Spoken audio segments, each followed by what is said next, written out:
Hello दोस्तों, मैं नितिन। एक बार फिर स्वागत है आपका अपने परिवार इजी टू सक्सेस में। दोस्तों, कुछ दिनों से मैं वीडियो नहीं डाल रहा था क्योंकि पता ही है आपको कि मैं अपनी जो बुक्स थी जेलप्री वगैरह की उसमें बहुत ज़्यादा बिजी था और थोड़ा सा दूसरा काम भी था क्योंकि पारिवारिक काम होते रहते हैं थोड़े से। तो उसी कारण मैं थोड़ा बिजी था, इसलिए मैं वीडियो नहीं डाल पा रहा था। और कोई दिक्कत नहीं, अब मैंने मैसेज किया था कि सोमवार से अपन फिर से स्टार्ट कर देंगे। तो चलिए, आज मैं आपके लिए एक नया कह सकते हैं कि नया टॉपिक लेकर के आया हूँ। नया टॉपिक डेली चलेगा ये कि अब अपन मध्य प्रदेश जिला दर्शन कंप्लीट करने वाले हैं। ठीक है, देखिए दोस्तों, मैं मध्य प्रदेश के क्वेश्चन आपको 500 क्वेश्चन कंप्लीट करवा चुका हूं। जो महत्वपूर्ण महत्वपूर्ण क्वेश्चन थे वो आपको कंप्लीट करवा चुका हूं। 5000 महत्वपूर्ण प्रश्न की सीरीज चल रही है जिसमें 5 टॉपिक के सामान्य ज्ञान लिए थे मैंने, 6 टॉपिक से, जिसमें अपने संविधान कवर किया, भूगोल कवर किया, भारत का भूगोल, विश्व का भूगोल, विश्व का अपन ने इतिहास कवर किया है, इतिहास भारत का कवर किया है। ये सारी चीज़ अपन ने कवर की है, वो आप वीडियो देख सकते हैं वहाँ जा करके। साथ में अपन ने विज्ञान भी अलग वीडियो बनाए हैं। विज्ञान में अपना जीव विज्ञान के लगभग 500 क्वेश्चन खत्म कर चुके हैं और भौतिक विज्ञान के टॉपिक चल रहे हैं, उसके भी वीडियो डल रहे हैं। ठीक है, तो 5000 महत्वपूर्ण प्रश्न की श्रृंखला जो चल रही है वो कंटिन्यू रहेगी। मैं अभी एक नया और लेकर के आया हूँ आपके लिए, मध्य प्रदेश जिला दर्शन। मध्य प्रदेश जिला दर्शन का मतलब ये है कि अपने मध्य प्रदेश में 52 जिले हैं, 3 जिले प्रस्तावित हैं, यानी 55 जिले। तो मैं 55 जिले आपके पूरे कंप्लीट करवाऊंगा। ठीक है, जो जिले बड़े हैं वो एक वीडियो में, और जो जिले छोटे छोटे हैं उनको एक साथ एक वीडियो में 2 जिले कंप्लीट करेंगे, यानी कि लगभग 40 से 50 वीडियो में अपन पूरे खत्म कर देंगे। या फिर अपन एक वीडियो में एक जिला, ज़्यादा बड़ा वीडियो ना हो इसलिए अपन एक वीडियो में एक जिला कवर करेंगे। ठीक है, तो इसी प्रकार से अपन 55 वीडियो में 55 जिले कवर कर लेंगे। इसकी पीडीएफ जो है वो मैं ग्रुप में शेयर कर दूंगा, ग्रुप में इसकी पीडीएफ मिल जाएगी। और इसमें अपन कुछ नया कर रहे हैं, कैसे कि मैं अब आपको आज वीडियो दूंगा। ठीक है, और आज शाम को, वही समय पता आपको, 7 से 8 के बीच में वीडियो मिल जाएगी। ठीक है, और ये वीडियो मिलने के बाद फिर मैं दूसरे दिन आपका टेस्ट लूँगा इसी में। क्यों? क्योंकि आपकी सारी चीज़ें क्लियर होना चाहिए। ठीक है, तो ये जो टेस्ट रहेगा वो मध्य प्रदेश सामान्य ज्ञान का जो अपना ग्रुप है मध्य प्रदेश पुलिस का, उसी ग्रुप में क्विज के द्वारा लूँगा मैं। जैसे कि आज ग्वालियर जिला दिया है तो कल ग्वालियर जिले का मैं टेस्ट लूँगा। 25 क्वेश्चन रहेंगे, उससे आपको क्लियर होंगे कि क्वेश्चन किस प्रकार से बनते हैं और किस प्रकार से बन सकते हैं। ठीक है दोस्तों, चलिए तो शुरू करते हैं। आज का पहला जिला अपना ग्वालियर जिला। तो ग्वालियर जिला जो है इसलिए शुरू कर रहे हैं क्योंकि अपने जो ऑनर है ग्रुप के वो ग्वालियर से हैं, इसलिए उनको समर्पित कर दिया आज का पहला वीडियो अपन ने। और ग्वालियर जिला जो है, तो ग्वालियर जिला का जो मैप दिया मैंने आपको यहाँ पर दिखाया है। कुछ खास खास जो है नगर हैं वो मैप में दिखा दिए हैं, जैसे ग्वालियर खुद, ठीक है, डबरा और चिन्नौर और भीतरवाड़ा। एक तरीके से कह सकते हैं अपन कि ये जो है वो तहसीलें भी हैं ग्वालियर की। ग्वालियर जिले के अंतर्गत जो तहसील आती हैं वो अपन ने तहसीलों को हाईलाइट कर दिया है, और जो ग्वालियर जिला है उसकी लोकेशन को अपन ने हाईलाइट कर दिया है। ठीक है दोस्तों, तो आप में मैप देख सकते हैं। ठीक है, चलिए अगर अपन बात करें तो जिला मुख्यालय जो लगता है ग्वालियर का वो ग्वालियर ही लगता है। ठीक है, और इसका जो क्षेत्रफल है, तो क्षेत्रफल इसका टोटल है 45-65 वर्ग किलोमीटर, या फिर अपन इसको बोल सकते हैं 4565 वर्ग किलोमीटर। ठीक है दोस्तों, इसका जो टोटल एरिया है वो कितना है? 4565 वर्ग किलोमीटर का एरिया है, इसका क्षेत्रफल टोटल इतना है। ठीक है, अगर इसकी जनसंख्या की बात करें कि जनसंख्या कितनी है यहाँ पर, तो इसकी जनसंख्या 2011 के अनुसार अगर बात करेंगे अपन तो 20,32,036 जनसंख्या है। ठीक है, कितनी जनसंख्या? 20,32,036 जनसंख्या टोटल है यहाँ पे 2011 के अनुसार। ठीक है, अब 2021 की जनगणना जब होगी तब उसके अनुसार जनसंख्या बदलेगी, वो बाद में आंकड़े मिलेंगे, 2 साल बाद मिलते हैं, मतलब 2023 में अपने को नए आंकड़े देखने को मिलेंगे। तब तक तो एग्जाम हो जाएंगे और नौकरी भी लग जाएगी। ठीक है, अभी तो यही आंकड़े याद रखना अपने को 2011 के। तो 2011 के अनुसार जनसंख्या कितनी है? 20,32,036। अगर साक्षरता दर की बात करें कि कितने लोग पढ़े लिखे हैं, ठीक है, तो साक्षरता दर जो है ग्वालियर की वो है 76.7%, 76.7% है। मतलब अगर देखें अपन तो लगभग 16 लाख लोग पढ़े हुए हैं, क्योंकि 20 लाख का अगर 76% निकालते हैं तो लगभग वही 16 साढ़े 16 लाख निकलता है। ठीक है, तो साक्षरता दर जो है वो कितनी? 76.7%, यानी 16 लाख के करीब। ठीक है, और पुरुष साक्षरता दर जो है वो कितनी है? 84.7, 84.7%। प्रतिशत, ठीक है, जो पुरुष साक्षरता दर वो काफ़ी ज़्यादा है, ठीक है। अगर अपन स्त्री साक्षरता दर की बात करें तो स्त्री साक्षरता दर जो है वो 67.4% है, यानी 67.4%। अगर इसका परसेंटेज निकालेंगे तो वही लगभग 7 दूनी 14, मतलब कुल जो स्त्री हैं उनका 70%, मतलब 67%। अब स्त्रियों की जनसंख्या मैंने यहाँ पर नहीं दी है, नहीं तो मैं क्लियर कर देता, ठीक है। चलिए कोई बात नहीं, अगली वीडियो में देखेंगे उसको। तो स्त्री साक्षरता दर जो है वो कितनी है, 67.4%। कृषि जोत का औसत आकार कितने प्रतिशत जो है वो औसत है, मतलब प्रति व्यक्ति की बात कर रहे हैं तो प्रति व्यक्ति कृषि जोत जो है वो कितनी है, 1.4 हेक्टेयर है, ठीक है। इतनी जो है कृषि भूमि योग्य है कृषि के लिए। अगर कुल जनसंख्या से अनुसूचित जाति का प्रतिशत देखें तो वह 19.3%, यानी कि 20 लाख का 19% जो है, मतलब लगभग 4 लाख लोग। तो 4 लाख लोग जो है वो कौन से हैं, अनुसूचित जाति के हैं। और कुल जनसंख्या से अनुसूचित जनजाति का प्रतिशत देखें तो वो कितना होता है, 3.5%। जो 3.5% जो है वो अनुसूचित जनजाति का, यानी 20 लाख का 3.5% निकालेंगे अपन तो कितना होगा वो देखना, ठीक है। और अगर तहसील की बात करें तो तहसील में आपको बता चुका हूँ 4, मुरार, घाटी गाँव, डबरा और भीतरवार। मैप में मैंने बताया था कि जो मैप में है वो प्रमुख रूप से तहसील को अपन ने हाईलाइट किया है। तो तहसीलें जो है कितनी है, वो कितनी है, मुरार है, घाटी गाँव है, डबरा और भीतरवार है, ठीक है दोस्तों। चलिए आगे बढ़ते हैं। अगर अपन बात करें ग्वालियर का इतिहास की, तो ग्वालियर का इतिहास काफ़ी अच्छा रहा है, ठीक है। शॉर्टकट में जो खास खास पॉइंट है, खास खास क्वेश्चन जहाँ से बनते हैं वो आपके लिए हाईलाइट करके लेके आया हूँ मैंने। तो ग्वालियर का नाम यहाँ पर स्थित पहाड़ियाँ जिसे गोपांचल, गोपगिरी, गोप पर्वत या गोपाद्री कहा जाता है, यह अपभ्रंश होकर ग्वालियर शब्द का निर्माण करता है, ठीक है। देखिए ग्वालियर का नाम जो है, यहाँ पे जो स्थित पहाड़ियाँ गोपांचल, गोपगिरी और गोप पर्वत, ये पर्वत के नाम है वहाँ पर।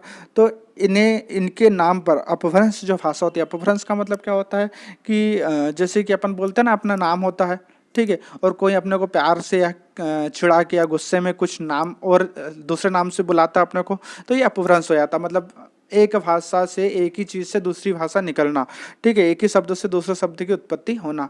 जैसे कि बोलते हैं ना, किसी का नाम नितिन है तो नितिन को नील बोलते हैं, नित्तू बोलते हैं, ठीक है ना, ऐसा। तो ये अपभ्रंश होकर के गोपांचल, गोपगिरी को ही क्या हो गया, ग्वालियर शब्द का निर्माण हुआ, ठीक है दोस्तों। दूसरा पॉइंट अगर देखें अपन तो ग्वालियर गुजर, प्रतिहार, तोमर, कछवार राजवंश की राजधानी रही है। यानी कि जो ग्वालियर है, तो ग्वालियर पर कौन कौन से वंश ने शासन किया है, तो यहाँ पर गुजर प्रतिहार वंश ने शासन किया है, तोमर वंश ने शासन किया है और कछवाहा वंश ने शासन किया। याद रखना है अपने को प्रमुख रूप से कि 3 राजवंश ने शासन किया है, गुजर प्रतिहार राजवंश, तोमर राजवंश और कछवाहा राजवंश की राजधानी रही है, मतलब यहाँ पर शासन किया है। तीसरा पॉइंट अगर देखेंगे अपन तो कुतुबुद्दीन ऐबक ने 1196 में ग्वालियर पर अधिकार कर लिया था, ठीक है।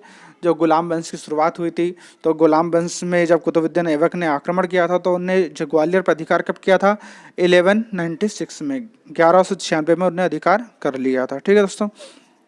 चलिए आगे बढ़ते हैं।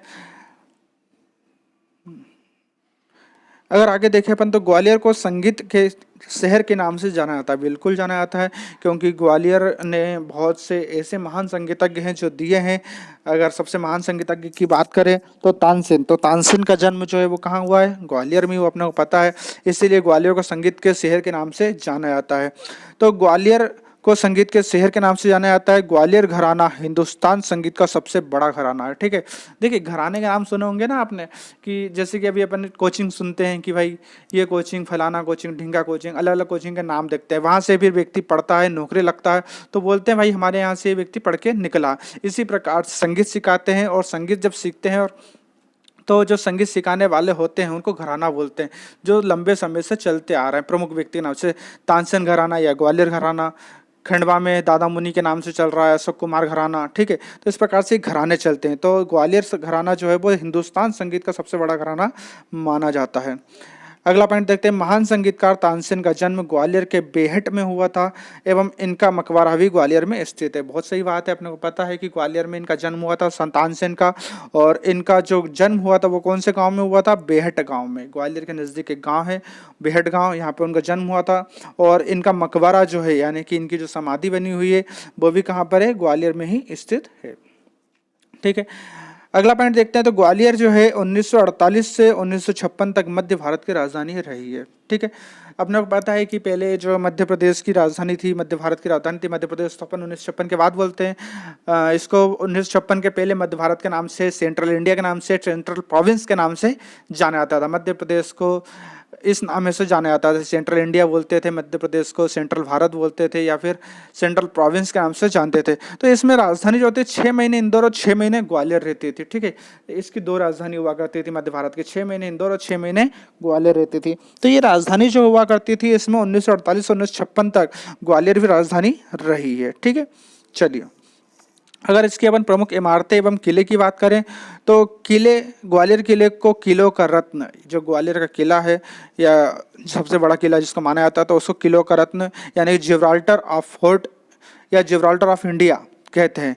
इसका निर्माण 5वीं सदी में राजा सूरज सेन ने करवाया था। देखिए एक एक पॉइंट से 2-2 3-3 क्वेश्चन क्लियर होते हैं, यहीं से क्वेश्चन बनेंगे कि किलो का रत्न किसे कहा जाता है, तो ग्वालियर किले को। ग्वालियर किले को किस नाम से जाना जाता है, जिब्राल्टर ऑफ फोर्ट। ठीक है, इसका निर्माण कब हुआ था, 5वीं सदी में। इसका निर्माण किसने करवाया था, राजा सूरज सेन। एक एक पॉइंट से 4-4 5-5 क्वेश्चन निकलते हैं, इसलिए प्रत्येक पॉइंट को बहुत अच्छे से समझना और बहुत अच्छे से पढ़ना जरूरी है। ठीक है दोस्तों, चलिए दूसरा क्वेश्चन देखेंगे, यानी दूसरा पॉइंट। तो ग्वालियर मुरार में एक सूर्य मंदिर है, ठीक है, जो कोणार्क सूर्य मंदिर के अनुरूप बना हुआ है। ठीक है, तो ग्वालियर में क्या है, एक सूर्य मंदिर भी है, और जो किसकी भांति बना हुआ है, किसकी जेरॉक्स कॉपी है, तो वह कोणार्क सूर्य मंदिर के अनुरूप बना हुआ है। ठीक है, अगर क्वेश्चन 3 देखेंगे, पॉइंट 3 देखेंगे, तो यहाँ की अगर प्रमुख इमारतें की अगर बात करेंगे तो यहाँ पर देखते हैं कि सास बहू का मंदिर है, मान मंदिर है, तेली का मंदिर है, ग्वालियर मोती महल है, गुरुद्वारा, जय विलास पैलेस, गुजरी महल, ये आदि प्रमुख और ऐतिहासिक दर्शनीय स्थल रहे हैं। ठीक है, तो अपने को यहाँ से क्वेश्चन बन जाते हैं। कौन से क्वेश्चन बनेंगे, निम्नलिखित में से कौन सा दर्शनीय स्थल ग्वालियर में नहीं है, या निम्नलिखित में से कौन सा दर्शनीय स्थल ग्वालियर में है। इसलिए सभी के नाम अपने को पता होना चाहिए, याद होना चाहिए। कौन कौन से, एक बार फिर से रिपीट करेंगे अपन। सास बहू का मंदिर, मान मंदिर, तेली का मंदिर, मोती महल, गुरुद्वारा, जय विलास पैलेस, गुजरी महल, ये आदि प्रमुख हैं। ठीक है दोस्तों, चलिए आगे बढ़ते हैं अपन। तो महारानी लक्ष्मीबाई, महारानी लक्ष्मीबाई की समाधि ग्वालियर में स्थित है। ठीक है, अपने को पता चल गया है कि तानसेन की तो है ही समाधि ग्वालियर में, और साथ में कौन की है, महारानी लक्ष्मीबाई की समाधि भी ग्वालियर में स्थित है। 5वां है तेली का मंदिर, उत्तर भारत का एकमात्र द्रविड़ शैली में निर्मित मंदिर है। ठीक है, जो ग्वालियर में एक मंदिर है तेली का मंदिर, अभी मैंने ऊपर बताया ना, ये तेली का मंदिर जो है ग्वालियर में स्थित है। तो जो ग्वालियर में स्थित तेली का मंदिर जो है वो उत्तर भारत का, ठीक है, उत्तर भारत का एकमात्र द्रविड़ शैली में निर्मित है। देख, द्रविड़ शैली का मतलब ये होता है कि अलग अलग शैली चलती है। उत्तर भारत की शैली अलग है, दक्षिण भारत की अलग है, पूर्वी भारत की अलग है, मध्य भारत की अलग है। तो कला, ठीक है, जैसे राजस्थानी कला अलग है। ठीक है, तो इस प्रकार से जो है तेली का मंदिर वो उत्तर भारत का एकमात्र मंदिर है जो द्रविड़ शैली में निर्मित है। ठीक है, 6वां पॉइंट देखते हैं, शैल प्रतिमाओं के लिए विख्यात बिलोप की गुफाएं या बिलोवा की गुफाएं, जिसको बिलोप की गुफाएं या बिलोवा की गुफाएं कहते हैं। तो बिलोवा की गुफाएं ग्वालियर में स्थित है और ये काफी प्रख्यात है, काफी विश्वविख्यात है। ठीक है, तो ये किस लिए प्रसिद्ध है, ये शैल प्रतिमाओं के लिए प्रसिद्ध है। ठीक है दोस्तों, चलिए अगर इसके प्रमुख केंद्र, औद्योगिक और शिक्षण संस्थान की बात करें तो अपन देखते हैं, तो एशिया का प्रथम physical college Laxmibai physical college 1997 में ग्वालियर में स्थापित किया गया था। यानी कि अपन ये भी बोल सकते हैं कि एशिया का प्रथम फिजिकल कॉलेज कहाँ स्थापित किया गया था, ग्वालियर में। एशिया का प्रथम फिजिकल कॉलेज कौन सा है, तो लक्ष्मीबाई फिजिकल कॉलेज है। इसकी स्थापना कब की गई थी, तो 1957 में की गई थी। मैंने बताया ना, एक एक पॉइंट से 2-2 3-3 क्वेश्चन बनेंगे, और इसलिए अपने को प्रत्येक पॉइंट को याद करना और अच्छे समझना जरूरी है। ठीक है दोस्तों, कोई पॉइंट सेकंड देखते हैं। तो सबसे पुराना मेडिकल कॉलेज जो है ग्वालियर का, ठीक है, तो सबसे पुराना मेडिकल कॉलेज जो है गजरा राजे चिकित्सा महाविद्यालय है, जिसकी स्थापना 1946 में हुई थी, जो कि कहाँ पर स्थित है, ग्वालियर में स्थित है। ठीक है दोस्तों, तो सबसे पुराना मेडिकल कॉलेज कौन सा है, गजरा राज्य चिकित्सा महाविद्यालय। इसकी स्थापना कब हुई, तो 1946 में है, और गजरा राज्य चिकित्सा महाविद्यालय कहाँ पर है, ग्वालियर में स्थित है। ग्वालियर में एनसीसी महिला प्रशिक्षण महाविद्यालय भी है। ठीक है, तो एनसीसी प्रशिक्षण महाविद्यालय कहाँ पर स्थित है, ग्वालियर में स्थित है। पॉइंट 3 देखते हैं। प्रदेश सरकार द्वारा वर्ष 2008 में ग्वालियर में संगीत विश्वविद्यालय एवं विजय राजे सिंधिया कृषि विश्वविद्यालय की स्थापना की गई थी। ठीक है दोस्तों, तो संगीत विश्वविद्यालय और विजय राजे सिंधिया कृषि विश्वविद्यालय की स्थापना कब की गई थी? तो ये की गई थी 2008 में। ठीक है, दोनों क्वेश्चन अपने को पता होना चाहिए।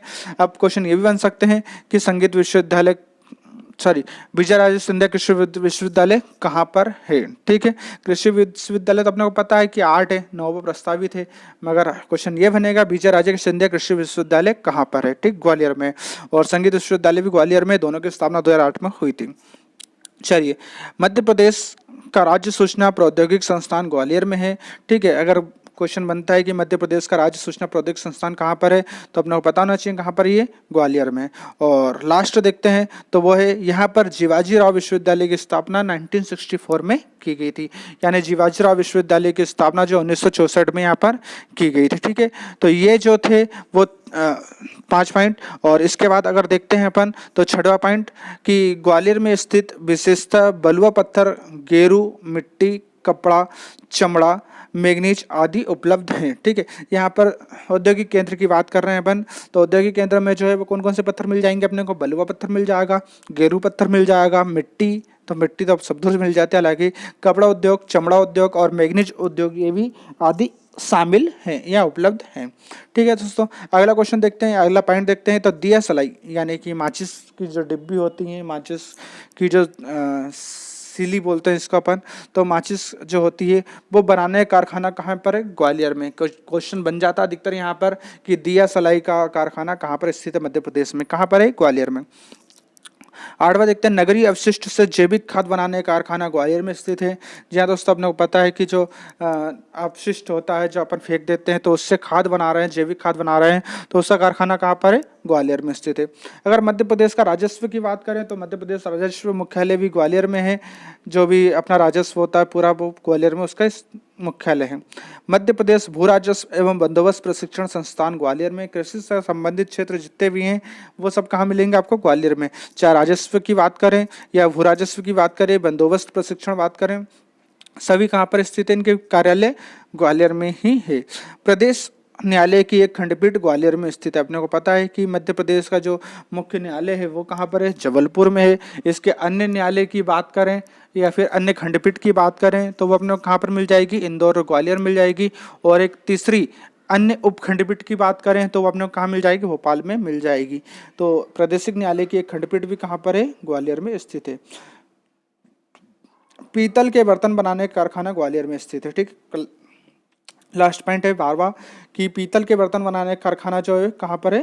ग्वालियर में स्थित है। ठीक है, चलिए पॉइंट नंबर 13 देखेंगे।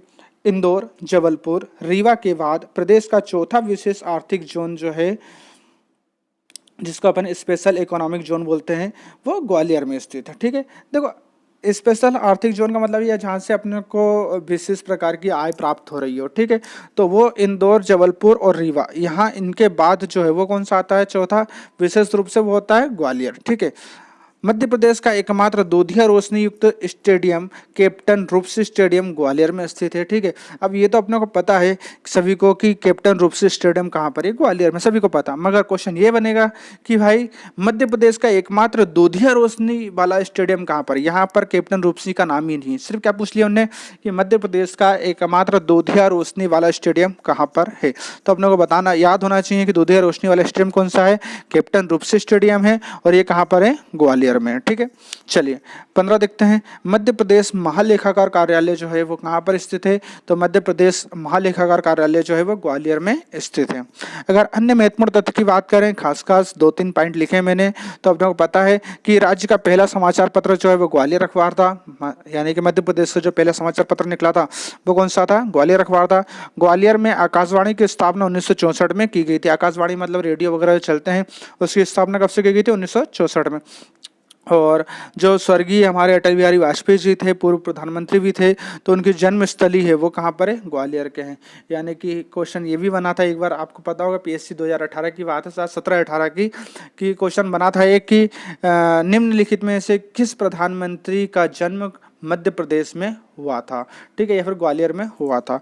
तो वो कौन थे? अटल बिहारी वाजपेयी जी थे, जिनका जन्म जो है वो मध्य प्रदेश से ग्वालियर में हुआ था, ठीक है दोस्तों। तो ये थे अपने प्रमुख रूप से आज के प्रमुख पॉइंट ग्वालियर के, जहाँ से अपन ने ग्वालियर की तहसील, जनसंख्या, साक्षरता दर, प्रमुख पॉइंट, ठीक है, और कृषि जोत का आकार, तहसीलें, ग्वालियर का इतिहास, ग्वालियर की प्रमुख इमारतें और किले, प्रमुख केंद्र, औद्योगिक शिक्षण संस्थान और अन्य महत्वपूर्ण तथ्य के बारे में अपने जानकारी प्राप्त की। इसी प्रकार से अपन मध्य प्रदेश के पूरे 55 जिले, 52 जिले हैं, अभी 3 जिले प्रस्तावित हैं, तो इसी प्रकार से 55 जिले अपन पूरे खत्म करेंगे। और ये 55 जिले खत्म कर लिए तो मैं बोल रहा हूँ कि आपके लगभग 50 से 60% क्वेश्चन जो है बनना आसान हो जाएंगे, ठीक है, क्योंकि इसमें प्रमुख पॉइंट जो हैं वो जहाँ से क्वेश्चन बनते हैं वो उपलब्ध करवा रहा हूँ।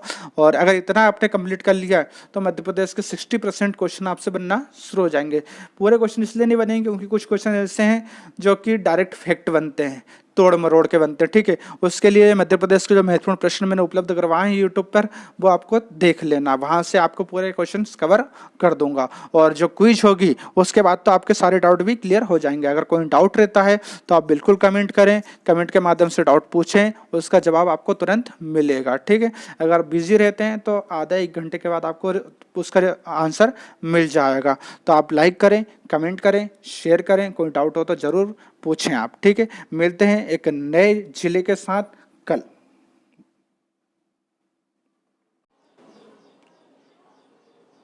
हेलो दोस्तों, नमस्कार। हेलो हेलो दोस्तों, नमस्कार। मेरा नाम है नितिन। एक बार फिर स्वागत है आपका अपने पारिवारिक जीटू सक्सेस में। दोस्तों, जैसे कि अपना मध्य प्रदेश जिला दर्शन चल रहा था और कल अपन ने मध्य प्रदेश का ग्वालियर जिला देख लिया था। ग्वालियर जिले की संपूर्ण जानकारी अपन देख चुके थे और उसका टेस्ट जो था, क्विज जो था, वो भी शाम को रात को 9 बजे ग्रुप में ले लिया गया था, ठीक। क्वेश्चन किस प्रकार से बनते हैं, किस प्रकार से आप क्वेश्चन बन सकते हैं, इसके लिए अपन ने क्विज लिया था और लेते रहेंगे अपन डेली, ठीक है। चलिए, तो आज का अपना टॉपिक रहेगा धार जिला। तो सबसे पहले आपको देखने को मिल रहा है सामने धार जिले का पूरा मैप देखने को मिल रहा होगा कि धार जिले में हाईलाइट चीज़ें, जो हाईलाइट तहसीलें हैं वो कौन कौन सी हैं और उसका मैप कैसा है, ठीक है।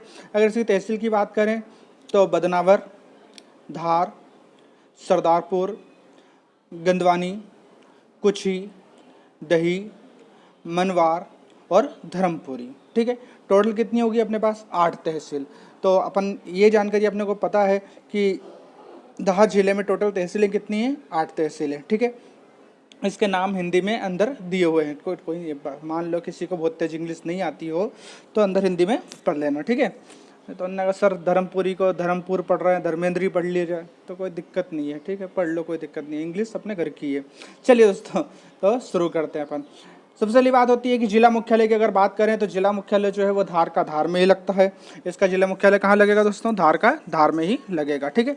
अगर संभाग की बात करें कि धार जो संभाग वो कौन से संभाग के अंतर्गत आता है, तो धार जो है वो ग्वालियर संभाग, इंदौर संभाग के अंतर्गत आता है। और कल अपन ने ग्वालियर पढ़ा था, ग्वालियर जो है वो कौन संभाग में? चंबल संभाग में आता है, ठीक है।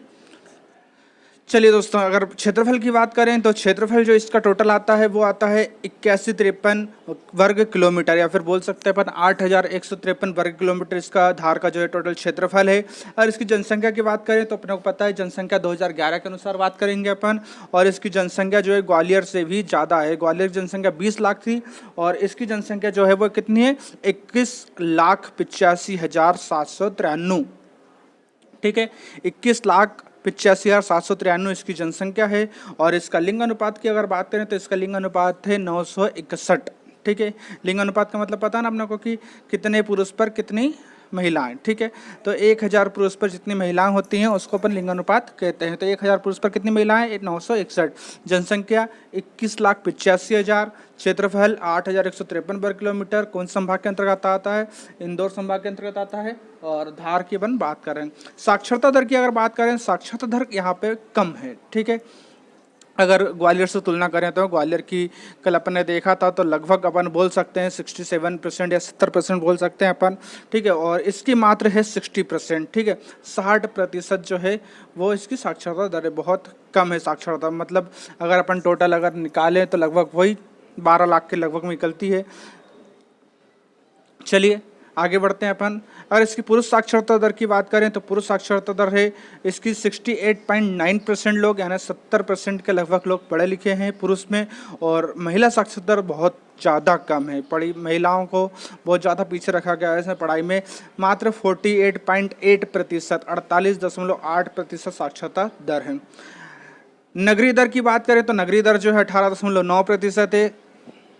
शहरीकरण जो है वो कम है और ग्रामीण जनसंख्या ज़्यादा है। ठीक है, ग्रामीण साक्षरता दर की अगर बात करें तो 81.1% है, क्योंकि ग्रामीण जनसंख्या वहाँ पे ज़्यादा है। ठीक है, जनसंख्या घनत्व की अगर बात करें, जनसंख्या घनत्व का मतलब क्या होता है पहले अपन वो देखते हैं। जनसंख्या घनत्व का मतलब ये होता है कि 1 किलोमीटर के क्षेत्र में, 1 किलोमीटर के क्षेत्र, मान लो ये 1 किलोमीटर का क्षेत्र है, तो 1 किलोमीटर के क्षेत्र में कितने लोग निवास करते हैं।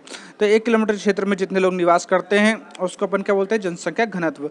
तो जिसकी जनसंख्या घनत्व जो है कितनी, 268 प्रति वर्ग किलोमीटर। 1 किलोमीटर में मात्र 270 लोग निवास करते हैं, 268 लोग निवास करते हैं, लगभग 270 लोग। ठीक है, चलिए आगे बढ़ेंगे अपन। तो कुल जनसंख्या से अनुसूचित जाति का, अनुसूचित जाति की अगर बात करें तो 6.7%, 6.7% है अनुसूचित जाति। ठीक है, कंफ्यूज नहीं होना है अनुसूचित जाति और अनुसूचित जनजाति में। ठीक है, अनुसूचित जाति की बात हो रही है, ये है 6.7%, और अगर अनुसूचित जनजाति की बात करें तो ये है 55.9%। सबसे ज़्यादा क्षेत्र है ये अनुसूचित जनजाति वाला।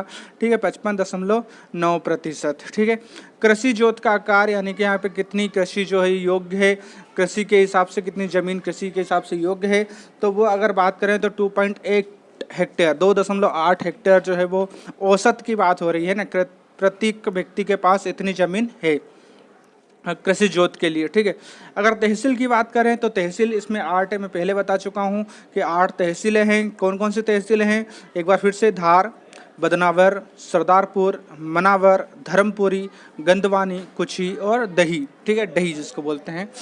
और अगर विकासखंड की बात करें तो विकासखंड जो है, तहसील बहुत विकासखंड है ही है, कुछ विकासखंड ऐसे हैं जो तहसील नहीं है, अलग से हैं, वो मैं बताता हूँ कौन कौन से हैं। ठीक है, तो वो मिलेंगे आपको कौन कौन से, नालछा, तरला, निसरपुर, बाग और बीकानेर। ठीक है, ये जो है 5 ये विकासखंड एक्स्ट्रा हैं। देखो, धार, बदनावर, सरदारपुर, मनावर, धर्मपुरी, गंदवानी, कुछी और डही, ये तो तहसीलें भी 8, मगर नालछा, तिरला, निसरपुर, बाग और बीकानेर जो है वो अलग से विकासखंड है। यानी कि तहसीलें की बात करें तो 8 हैं, और विकासखंड की बात करें तो 8 और 5 कितने होते हैं, मेरे को गिनती नहीं आती है, आप खुद देख लेना कितने होते हैं। ठीक है, हाँ, और बता भी देना मेरे को कितने होते हैं, 8 और 5। चलिए आगे अगर बढ़ते हैं अपन तो आगे देखते हैं, इसका सामान्य परिचय देखते हैं अपन। सामान्य परिचय क्या है इसका आधार का, तो प्राचीन काल में, यानी पुराने समय में, प्राचीन काल में धार नगरी के नाम से विख्यात मध्य प्रदेश के शहर की स्थापना परमार राजा भोज ने की थी। यानी कि धार शहर की स्थापना जो है वो किसने की थी, राजा भोज ने की थी। राजा भोज ने धार की स्थापना की थी। ठीक है, यह मध्यकालीन शहर पश्चिम मध्य प्रदेश के मालवा क्षेत्र में स्थित है। बहुत अच्छी बात है ये, क्योंकि क्वेश्चन यहीं से बनता है कि धार जो है वो किस क्षेत्र में स्थित है, मालवा, बुंदेलखंड, बघेलखंड या नर्मदा सोन घाटी में। तो कहाँ पर स्थित है ये, मालवा में। ठीक है, क्योंकि धार की जो लोकेशन है, मैंने भी बताया आपको कि धार की जो है लोकेशन मालवा क्षेत्र में है, और ये इंदौर से लगा हुआ है, इंदौर उज्जैन से लगा हुआ है। ठीक है, अगर बात करें अपन तो 10वीं और 13वीं सदी के भारतीय इतिहास में धार का महत्वपूर्ण स्थान था। 9वीं से 14वीं सदी में यह परमार राजपूतों के अधीन मालवा की राजधानी रहा था। ठीक है दोस्तों, यानी कि 10वीं और 13वीं सदी में, यानी कि 10वीं, अभी कौन सी सदी चल रही है, 21वीं सदी चल रही है, तो 10वीं और 13वीं सदी में जो भारतीय इतिहास के आधार जो महत्वपूर्ण स्थान रहा है, क्योंकि यहाँ पर बहुत से शासकों ने यहाँ पर शासन किया है। और 9वीं से 14वीं सदी की अगर बात करें तो यहाँ पर परमार राजपूत जो थे, परमार वंश एक बहुत अच्छा वंश रहा है, तो परमार वंश के जो राजपूत राजा थे उनने मालवा को अपनी राजधानी बनाया था, और धार उसमें प्रमुख केंद्र हुआ करता था। ठीक है, धार जिला वर्तमान में इंदौर संभाग के अंतर्गत आता है। इसमें 8 तहसीलें हैं, इसको सुधार लिया है मैंने, बता दिया कि 8 तहसीलें हैं। ठीक है, 1857 स्वतंत्रता की लड़ाई में भी धार महत्वपूर्ण केंद्र था। स्वतंत्रता संग्राम सेनानियों ने धार के किले पर अपना कब्जा कर लिया था। ठीक है, जो स्वतंत्रता सेनानी थे, क्योंकि अपने को पता है कि स्वतंत्रता सेनानी जो है सबसे पहले अगर अपन इधर मालवा क्षेत्र की बात करें, पश्चिमी भाग की बात करें, तो इधर नीमच, मंदसौर, रतलाम ये प्रमुख केंद्र रहे स्वतंत्रता सेनानियों के लिए। 1857 की क्रांति की बात करें तो वो नीमच छावनी जो है वो प्रमुख रही है। ठीक है, तो जब वहाँ से निकल के आते थे स्वतंत्रता सेनानी, तो वहाँ से निकलने के बाद सीधे आते थे इंदौर तरफ, क्योंकि इंदौर में जो उस समय हुआ करते थे होलकर हुआ करते थे। ठीक है, तो उनका सपोर्ट करते थे ये, इसीलिए इनने क्या किया कि धार के किले पर अपना कब्जा जमा लिया, तो उसको प्रमुख बिंदु बना लिया था। भाई उधर से हमको भी पास पड़ेगा इंदौर, इंदौर से भी इनको पास पड़ेगा। ठीक है, चलिए, जनजाति की दृष्टि से सबसे बड़ा जिला है, आपको पता ही है, अभी पढ़ा अपन ने कि अनुसूचित जनजाति जो है लगभग कितने प्रतिशत निवास करती है, 55%। 55% यहाँ पर जनजाति निवास करती है, इसलिए जनजाति की दृष्टि से सबसे बड़ा जिला माना गया है। धार से माही और नर्मदा नदी प्रभावित होती है। बिल्कुल याद रखने वाली चीज़ें हैं कि धार से कौन सी नदी प्रभावित होती है, तो धार से जो है वो दो नदी निकल के जाती हैं, वो माही और नर्मदा। ठीक है, निकल के आती है मतलब उद्गम स्थल नहीं है, उद्गम स्थल तो इसका जो है कहाँ पर है, नर्मदा का अमरकंटक में, मगर जब वहाँ से बहती हुई आती है अमरकंटक से, ठीक है, तो धार को भी क्रॉस करती है। कहने का मतलब ये है, नहीं तो कल को बोल दो कि सर ने बताया कि धार से निकलती है नर्मदा। ठीक है, तो धार से माही और नर्मदा नदी प्रभावित होती है, मतलब निकल के जाती है। ठीक है, चलिए, अगर अपन बात करें कि प्रमुख दर्शनीय एवं स्थल और औद्योगिक केंद्र की बात करें, तो इस जिले में स्थित लाल बलुआ पत्थर, लाल बलुआ पत्थर पता ना अपने को, गेरू वगैरह बनाते हैं जिससे, तो लाल बलुआ पत्थर, और देखा होगा अपन ने कि लाल बलुआ पत्थर से क्या बना हुआ, लाल किला, दिल्ली का लाल किला जो है वो लाल बलुआ पत्थर से बना हुआ, इसलिए वो लाल दिखता है। ठीक है, तो लाल बलुआ पत्थर से बना विशाल किला 14वीं शताब्दी के 1344 के आसपास सुल्तान मोहम्मद बिन तुगलक ने बनवाया था। ठीक है, ऐसा माना जाता है कि जो धार का किला है जिसपे स्वतंत्रता सेनानी अधिकार कर लिए थे बाद में, तो वो 14वीं शताब्दी में लगभग 1344 ईस्वी में, ठीक है, के आसपास सुल्तान मोहम्मद बिन तुगलक ने बनवाया था। मोहम्मद बिन तुगलक भारत में आक्रमण किया था तब। ठीक है, सेकंड पॉइंट देखें अगर, तो भोजशाला मूल रूप से एक मंदिर है जिसे राजा भोज ने बनवाया था, नाम से पता लग रहा है भोजशाला, तो एक मंदिर है ये, और किसने बनवाया था, राजा भोज ने बनवाया था। लेकिन जब अलाउद्दीन खिलजी दिल्ली का सुल्तान बना तो यह क्षेत्र उसके साम्राज्य में मिल गया, उसने इस मंदिर को मस्जिद में तब्दील करवा दिया। ठीक है, देखो दोस्तों, एक कथा बोल दें या फिर एक क्या बोल सकते हैं अपन, कहावत बोल सकते हैं कि एक बहुत अच्छी प्रचलित है, कहानी प्रचलित है कि ऐसा माना जाता है कि बसंत पंचमी के दिन यहाँ पर हिंदू मुस्लिम साथ में नमाज अदा करते हैं और पूजा करते हैं, क्योंकि ऐसा माना गया है कि धार में जो है एक मंदिर है और इसको सरस्वती मंदिर के नाम से भी जाना जाता है, सरस्वती मठ के नाम से भी जाना जाता है, भोजशाला के नाम से। तो हुआ क्या था कि इसको तोड़वा दिया था और यहाँ पे मस्जिद बनवा दी थी।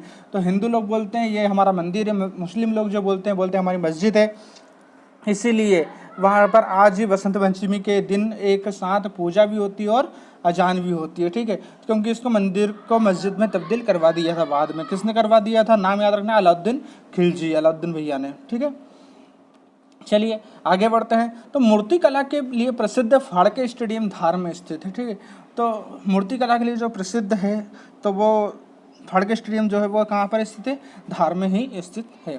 ठीक है, यहाँ पर सरदारपुर अभ्यारण्य है, बहुत बहुत बहुत ज़्यादा इम्पोर्टेंट है ये कि सरदारपुर अभ्यारण्य किस लिए प्रसिद्ध है, कहाँ है ये मायने नहीं रखता, किस लिए प्रसिद्ध है ये मायने रखता है। ठीक है, तो ये अपने को पता है कि सरदारपुर अभ्यारण्य जो है वो कहाँ पर है, धार में। किस लिए प्रसिद्ध है ये, तो इसमें खरमोर पक्षी का संरक्षण किया जा रहा है। मैं पहले ही बता चुका हूँ कि अभ्यारण्य और राष्ट्रीय उद्यान में क्या अंतर होता है। अभ्यारण्य का मतलब होता है जिसमें किसी विशेष पक्षी, किसी विशेष पशु का संरक्षण किया जा रहा हो, जो लुप्त हो रहे हैं उनका संरक्षण किया जा रहा हो, किसी विशेष पशु या पक्षी के लिए बनाया गया अभ्यारण्य होता है। और जो सभी प्रकार के मिक्स जानवरों के लिए बनता है उसको राष्ट्रीय उद्यान का दर्जा दिया जाता है। ठीक है, तो अभ्यारण्य और राष्ट्रीय उद्यान में पहले ही बताया था, फिर से बताया मैंने। चलिए अगला पॉइंट देखेंगे। 1857 की क्रांति के दौरान धार के अमझारा की ओर से राव बख्तवार, जिन्हें क्रांति का नेतृत्व किया था, जिन्हें 1857 क्रांति का नेतृत्व किया था, उन्हें लालगढ़ के किले के पास से पकड़कर 10 फरवरी को 1858 में इंदौर छावनी में फांसी दे दी गई थी। ठीक है, तो ये जो राव वक्ताकर हैं ये काफ़ी प्रसिद्ध है 1857 की क्रांति के लिए, क्योंकि इन्होंने कब्जा करवाया था धार के किले में, मगर 10 फरवरी 1858 में इनको फांसी की सज़ा हो गई थी, फांसी दे दी थी। कहाँ पर दी थी? इंदौर छावनी में दी थी। ठीक है, चलिए अगला पॉइंट देखेंगे अपन। तो इस जिले में अजंता और एलोरा गुफाओं की तर्ज पर बाघ की गुफाएं बनाई गई। ठीक है, धार में जो है वो बाघ की गुफाएं भी हैं, काफ़ी प्रसिद्ध हैं बाघ की गुफाएं जो हैं। और ये किसकी तर्ज पर बनी हुई है? ये अजंता और एलोरा की गुफाओं की तर्ज पर बनी हुई है। ठीक है, चलिए अगला पॉइंट अगर देखें तो धार जिले में डायनासोर के जीवाश्म व अंडे प्राप्त हुए हैं। ठीक है, धार जिले में क्या मिले अपने को? डायनासोर के जीवाश्म मतलब हड्डी वगैरह मिली हैं और अंडे भी प्राप्त हुए हैं। इसी कारण से मध्य प्रदेश शासन ने यह डायनासोर जीवाश्म नेशनल पार्क स्थापित किया है। बहुत अच्छी बात है कि धार में अपने को पता है कि जीवाश्म नेशनल पार्क की स्थापना की गई है। ठीक, क्यों? क्योंकि यहाँ पर अपने को जीवाश्म और अंडे मिले हैं, किसके? डायनासोर के। ठीक है दोस्तों, चलिए अगला देखते हैं अपन। तो धार जिले के पीतमपुर में निर्यात संवर्धन पार्क भी स्थित है। बहुत बहुत बहुत ज़्यादा प्रसिद्ध है पीतमपुर। धार का पीतमपुर जो है ऑटोमोबाइल के लिए बहुत ज़्यादा प्रसिद्ध है। तो अपने को पता है कि पीतमपुर जो है वो किस जिले के अंतर्गत आता है? वो धार जिले के अंतर्गत आता है, और निर्यात संवर्धन पार्क भी कहते हैं इसको। ठीक है, ऑटोमोबाइल के लिए प्रसिद्ध है। ठीक है, चतुर्भुज मंदिर जो है वो धार के अमझेरा गांव में स्थित है। ठीक है दोस्तों, अगर क्वेश्चन बनता है, ये तो सबको पता है अब कि चतुर्भुज मंदिर कहाँ स्थित है? धार में स्थित है, मगर धार में कहाँ स्थित है? तो ये है अमझेरा गांव में। जैसे कि एक क्वेश्चन पूछा था कल मैंने कि तानसेन का जन्म जो है कहाँ हुआ था? हर बच्चे को पता है, सबको पता है ग्वालियर में हुआ था, मगर कभी कभी क्वेश्चन चेंज हो जाता है। तानसेन का जन्म कहाँ हुआ था? ग्वालियर ऑप्शन में नहीं है, ग्वालियर की 4 तहसीलें 4 गाँव ऑप्शन में है। जैसे कल मैंने आपसे पूछा था कि तानसेन का जन्म जो है कहाँ हुआ था? बेहट गाँव में हुआ था। ठीक है, ग्वालियर देखते रह गए, तो इसलिए अपने गांव का नाम भी पता होना चाहिए कि चतुर्भुज मंदिर जो है अमझेरा गांव में स्थित है। क्वेश्चन नंबर या ऑप्शन नंबर पॉइंट नंबर 10 देखेंगे। बाज बहादुर और रानी रूपमती की कथा बहुत ज़्यादा प्रचलित है और हमने भी सुनी है। ठीक है, तो बाज बहादुर और रानी रूपमती की कथा कहानियों से चर्चित आनंद नगरी, सिटी ऑफ जॉय, मांडू में जहाज महल, असरफी महल, हिंडोला महल, होशंग शाह का मकबरा आदि दर्शनीय स्थलें। चलिए दोस्तों, तुमको भी सुना देता हूँ, छोटी सी कहानी है 1 मिनट की। ऐसा माना जाता है कि बाज बहादुर जो है वो संगीत प्रेमी हुआ करते थे, इनको नृत्य करने का बहुत ज़्यादा शौकीन हुआ करता थे, और ये लगभग अपने 24 घंटे में से 8 से 10 घंटे नृत्य में ही डूबे रहते थे रानी रूपमती के साथ। ठीक है, बात बहादुर, ऐसा सुनने में मिला है, हमने कहानी सुनी है हमने भी। और ये भी सुना है कि रानी रूपमती का नाम उनकी सुंदरता के कारण पड़ा था। वो इतनी सुंदर थी कि अगर पानी पिए तो पानी भी दिखता था कंठ से, ऐसा सुनने में आया है कि वो इतनी सुंदर थी वो। ठीक है, तो ऐसी कहानियाँ चलती रही हैं, चर्चित है। चलिए, तो धार को सिटी ऑफ जॉय के नाम से भी, आनंद नगरी के नाम से भी जाना जाता है। ठीक है, एक क्वेश्चन तो इस निकल के आता है कि धार को किस नाम से जाना जाता है? सिटी ऑफ जॉय के नाम से जाना जाता है। यहाँ पर मांडू में, धार के मांडू में जहाज महल, असरफी महल, हिंडोला महल, होशंग शाह का मकबरा आदि दर्शनीय स्थल हैं। ये सब देखने लायक जगह हैं, बहुत अच्छे अच्छे किले हैं और बहुत अच्छी जगह है। ठीक है, मोहनखेड़ा एक पवित्र जैन तीर्थ स्थल के रूप में विख्यात है। यहाँ पर धार में जो एक मोहनखेड़ा है वो जो है पवित्र जैन स्थल के रूप में प्रसिद्ध है। अगर यहाँ पर्यटन स्थल की बात करें, ये पर्यटन गलत लिख लिया है, इसमें रखी रेप भी है। पर्यटन स्थल की बात करें, कौन कौन से स्थल घूमने के लिए मिल जाएंगे और अपने को, तो राम गोपाल दरवाज़ा, जहांगीर गेट, तारापुरा गेट, जामा मस्जिद, रूपमती मंडप, बाघ की गुफाएं, फड़के संग्रहालय, भोजशाला, लाड मस्जिद, झीरा बाग महल आदि। ठीक है, कई जगहों पे तो मैं होया हूँ, घूम आया हूँ, जो खास खास जगह थी, कुछ जगहें नहीं देखी हैं। ठीक है, तो सारी जगहें बहुत अच्छी हैं घूमने के लिए, और एक बार अगर समय निकले तो जाना ज़रूर। बहुत अच्छा टाइम स्पेंड होगा और बहुत अच्छी घूमने को मिलेगा। ठीक है दोस्तों, तो ये थे धार के महत्वपूर्ण तथ्य जो प्रमुख रूप से थे। और इसमें अगर कोई डाउट हो, किसी प्रकार से कोई क्या बोलते हैं उसको, शक हो, हिंदी में डाउट हो किसी प्रकार से, तो आप बिल्कुल कमेंट के माध्यम से पूछ सकते हैं, या फिर टेलीग्राम पे मुझसे डायरेक्ट मैसेज करके डाउट क्लियर कर सकते हैं। ठीक है दोस्तों, कल फिर मिलेंगे एक नई वीडियो के साथ, एक नए जिले के साथ। धन्यवाद, जय हिंद, जय आरक्षक। हेलो दोस्तों, मैं नितिन, एक बार फिर स्वागत है आपका अपने परिवार इजी टू सक्सेस में। दोस्तों जैसे कि अपनी मध्य प्रदेश जिला दर्शन की सीरीज चल रही है अभी, और 5000 प्रश्न की सीरीज भी चल रही है, उसमें साइंस के क्वेश्चंस अपडेट हो रहे हैं डेली। और जिला दर्शन में जो अभी में पूरे 55 जिले, मतलब 52 तो बन चुके हैं, 3 प्रस्तावित है मध्य प्रदेश के, तो टोटल जिले हो गए हैं 55। तो 55 जिले अपन प्रतिदिन एक एक जिला करके खत्म कर रहे हैं। ग्वालियर जिला और धार जिला हो चुका था अपना, उसका क्विज भी हो चुका था। आज अपन पढ़ेंगे छतरपुर जिला। तो सबसे पहले अपने को दिख रहा है छतरपुर जिले का ये मैप जो है वो दिख रहा है कि छतरपुर जिले का मैप कैसे आता है, और उसमें मैंने कुछ चीज़ें हाईलाइट की है, मतलब जो तहसीलें हैं छतरपुर जिले की वो मैंने हाईलाइट की है। तो देख सकते हैं अपन टोटल अपने पास कितनी तहसीलें हैं। टोटल अपने पास हैं 11 तहसीलें। गोरीहर, ठीक है, लोंडी, महाराजपुर, नवगांव, राजनगर, छतरपुर खुद है एक, ठीक है, एक बिजवार, बाड़ा, मलेरा, ग्वारा, बक्सवा जिसको बोलते हैं, ठीक है। तो इस प्रकार से अपना टोटल कितनी तहसीलें हैं, 11 तहसीलें हैं, ठीक है। ये पूरे मैप में दिख रही है, हाईलाइट कर दिया मैंने क्योंकि तहसीलें हाईलाइट करना था। अगर इसकी अपन बात करें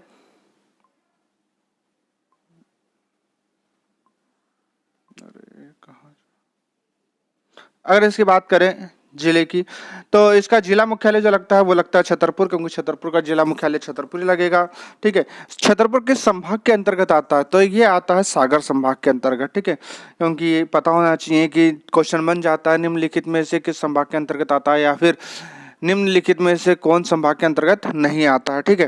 तो सागर जो छतरपुर जो है वो कौन से सागर संभाग के अंतर्गत आता है। अगर इसके क्षेत्रफल की बात करें तो इसका क्षेत्रफल है टोटल 8687 वर्ग किलोमीटर, या फिर बोल सकते हैं 8687 वर्ग किलोमीटर।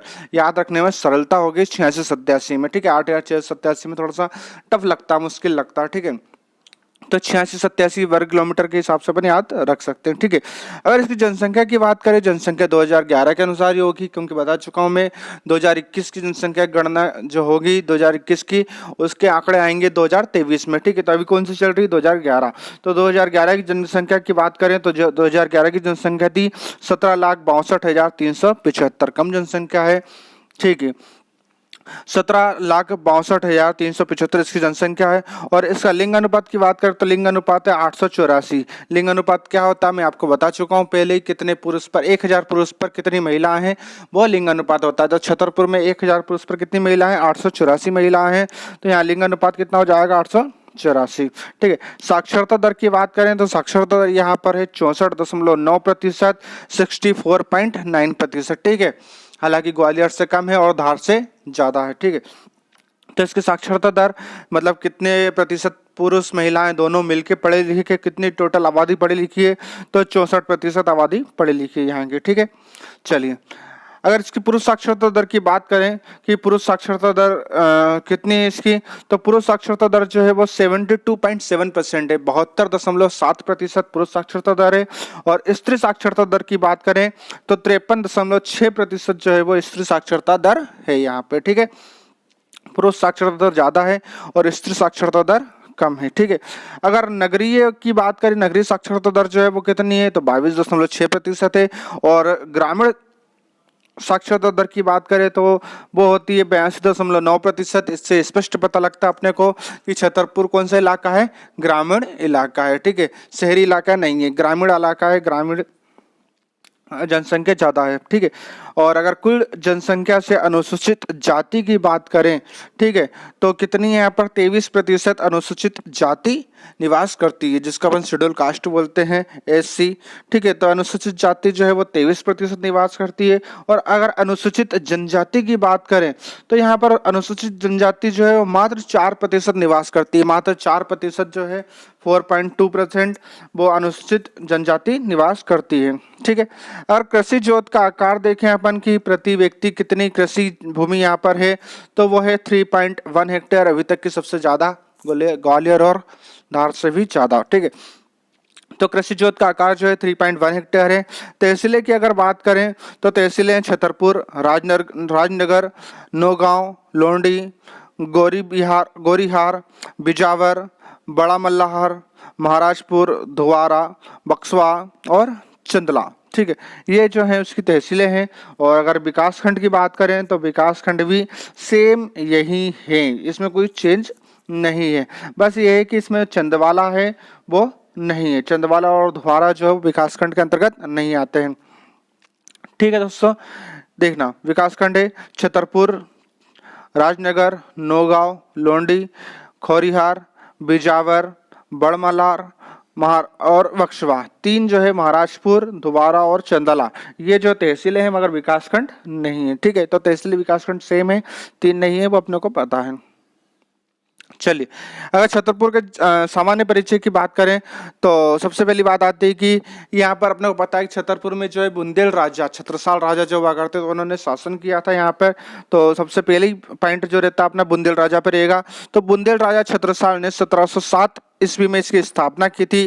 राजा छत्रसाल के नाम पर ही इसका नाम छतरपुर पड़ा था। ठीक है, यानी किसके नाम पे इसका नाम रखा है? छत्रसाल के नाम पर, यानी राजा के नाम पर इसका नाम छतरपुर रखा था। ठीक है, छतरपुर मध्य प्रदेश की उत्तरी पूर्वी सीमा में स्थित है। यह 1956 में अस्तित्व आया था। जब मध्य प्रदेश की स्थापना हुई थी 1956 में, तभी यह अस्तित्व में आया था अलग से, पहले किसी और के साथ सम्मिलित हुआ करता था और 1956 में ये खुद अलग जिला बन के उभरा था। छतरपुर सागर संभाग का एक जिला है। इसमें 11 तहसील और 8 जनपद पंचायत है, 3 नगर पालिका और 12 नगर परिषद है। ठीक है दोस्तों, अभी अपन ने पढ़ा ना कि 11 तहसील है, वो डबल लिख दिया है मैंने, 11 तहसील एक बार काट दिया है, तो 11 तहसीलें और 3 जो है विकासखंड नहीं है, इसलिए 8 बचेंगे, तो 8 जनपद पंचायत यानी विकासखंड, 3 नगर पालिका है और 12 जो है वो नगर परिषद है। ठीक है दोस्तों, यहाँ 1908 में नगर पालिका का गठन हुआ था। ठीक है, यहाँ नगर पालिका सबसे पहले कब बनी थी? तो 1908 में बनी थी। ठीक है, इसकी सीमा 2 नदियां निर्धारित करती हैं। पूर्व में जो है वो धसान नदी और पश्चिम में जो है सोन नदी जो है वो निश्चित करती है। ठीक है, तो इसकी जो सीमा है छतरपुर की वो 2 नदियां निर्धारित कर रही हैं। पूर्व में धसान नदी है और पश्चिम में जो है वो सोन नदी है। ठीक है, यहाँ से क्वेश्चन बनेगा ही बनेगा। अगर प्राचीन काल की बात करें तो प्राचीन काल में इसे जेजाक भुत्ती के नाम से जाना जाता था। ठीक है, क्या नाम से जाना जाता है? जेजाक भुत्ती के नाम से जाना जाता है। तो बहुत कम लोग जानते हैं कि जेजाक भुत्ती का वर्तमान नाम क्या है। तो छतरपुर को ही जेजाक भुत्ती के नाम से जाना जाता था। ठीक है, चलिए, अगर इसके प्रमुख दर्शनीय स्थल और औद्योगिक केंद्र की बात करें तो यहाँ पर पायरोसाइट और डायस्पोर जो होता है वो ज्यादा मात्रा में मिलते हैं। ठीक है, तो इस जिले में पहला पॉइंट है अपने कि इस जिले में खनिज पायरोसाइट और डायस्पोर जो है वो सबसे ज्यादा अधिक मात्रा में मिलते हैं। और ये क्या काम में आता है? ठीक है, जो पायरोसाइट होता है, ये शायद साइंस पढ़ा हो आपने तो आपको पता होना चाहिए पायरोसाइट जो है वो क्या काम में आता है। और अगर पता है तो मेरे को कमेंट के माध्यम से बता देना क्या काम में आता है, और नहीं पता हो तो पूछ लेना कि पायरोसाइट क्या काम में आता है, मैं उसका आंसर दे दूंगा। ठीक है, मेरा बताना जरूर, या तो आप बताओगे या फिर क्वेश्चन करना मैं बताऊंगा। ठीक है, चलिए, तो पायरोसाइट और डायस्पोर मिलते हैं यहाँ पर छतरपुर में। इस जिले के अंगोर नामक स्थान पर हीरे के भंडार का पता चला है। ठीक है, यहाँ पर अंगोरा की खान बहुत ज्यादा प्रसिद्ध है मध्य प्रदेश में हीरे के लिए। ठीक है, एक पन्ना की खान, पन्ना में हिनोता जो होता है, तो पन्ना में हिनोता की खान प्रसिद्ध है और छतरपुर में जो है वो अंगोरा की खान प्रसिद्ध है। अंगोरा हालांकि ऊन भी होता है मगर अभी हीरे की बात चल रही, तो हीरे के भंडार के पते चले यहाँ पे अंगोरा में। ठीक है, और यहाँ पर मेला भी लगता है छतरपुर में एक, और वो जो मेला लगता है वो होता है धुबेला अरस। धुबेला अरस जो है वो एक मेला लगता है, मेले का नाम है धुबेला अरस। ठीक है, अगर पॉइंट 4 की बात करें तो महाराजा छत्रसाल संग्रहालय धुबेला महल में स्थित है। जहाँ पर धुबेला का महल लगता है वहीं पे एक तहसील भी है ना। ठीक है, तो महाराजा छत्रसाल संग्रहालय जो है वो धुबेला महल में स्थित है, जो छतरपुर से 17 किलोमीटर दूर है। ठीक है, 17 किलोमीटर की दूरी पर है। संग्रहालय से संबंधित एक ग्रंथालय भी है, मतलब पुस्तकालय भी है वहां पर, जहां पर उनसे संबंधित सारी पुस्तकें रखी हुई है, पढ़ सकते हैं अपन, जिसमें लगभग 2300 पुस्तकों का संग्रह है। ठीक है, पुस्तकालय में कितनी पुस्तकें हैं? लगभग 2300 पुस्तकें हैं, जिसमें इतिहास पुरातत्व से संबंधित पुस्तकों को रखा गया है। जिसमें कौन सी पुस्तकें रखी गई है? या तो महल से संबंधित है या इतिहास से संबंधित है। ठीक है, तो अपने को पता चल गया है कि महाराजा छत्रसाल संग्रहालय जो है वो कहाँ पर है? बुंदेला महल में है। ये छतरपुर 17 किलोमीटर दूर है। यहाँ पर एक संग्रहालय के साथ एक ग्रंथालय भी है, मतलब पुस्तकालय भी है, जिसमें 2300 पुस्तकें रखी हैं और पुस्तक किससे संबंधित है? इतिहास से या फिर पुरातत्व विभाग से संबंधित है।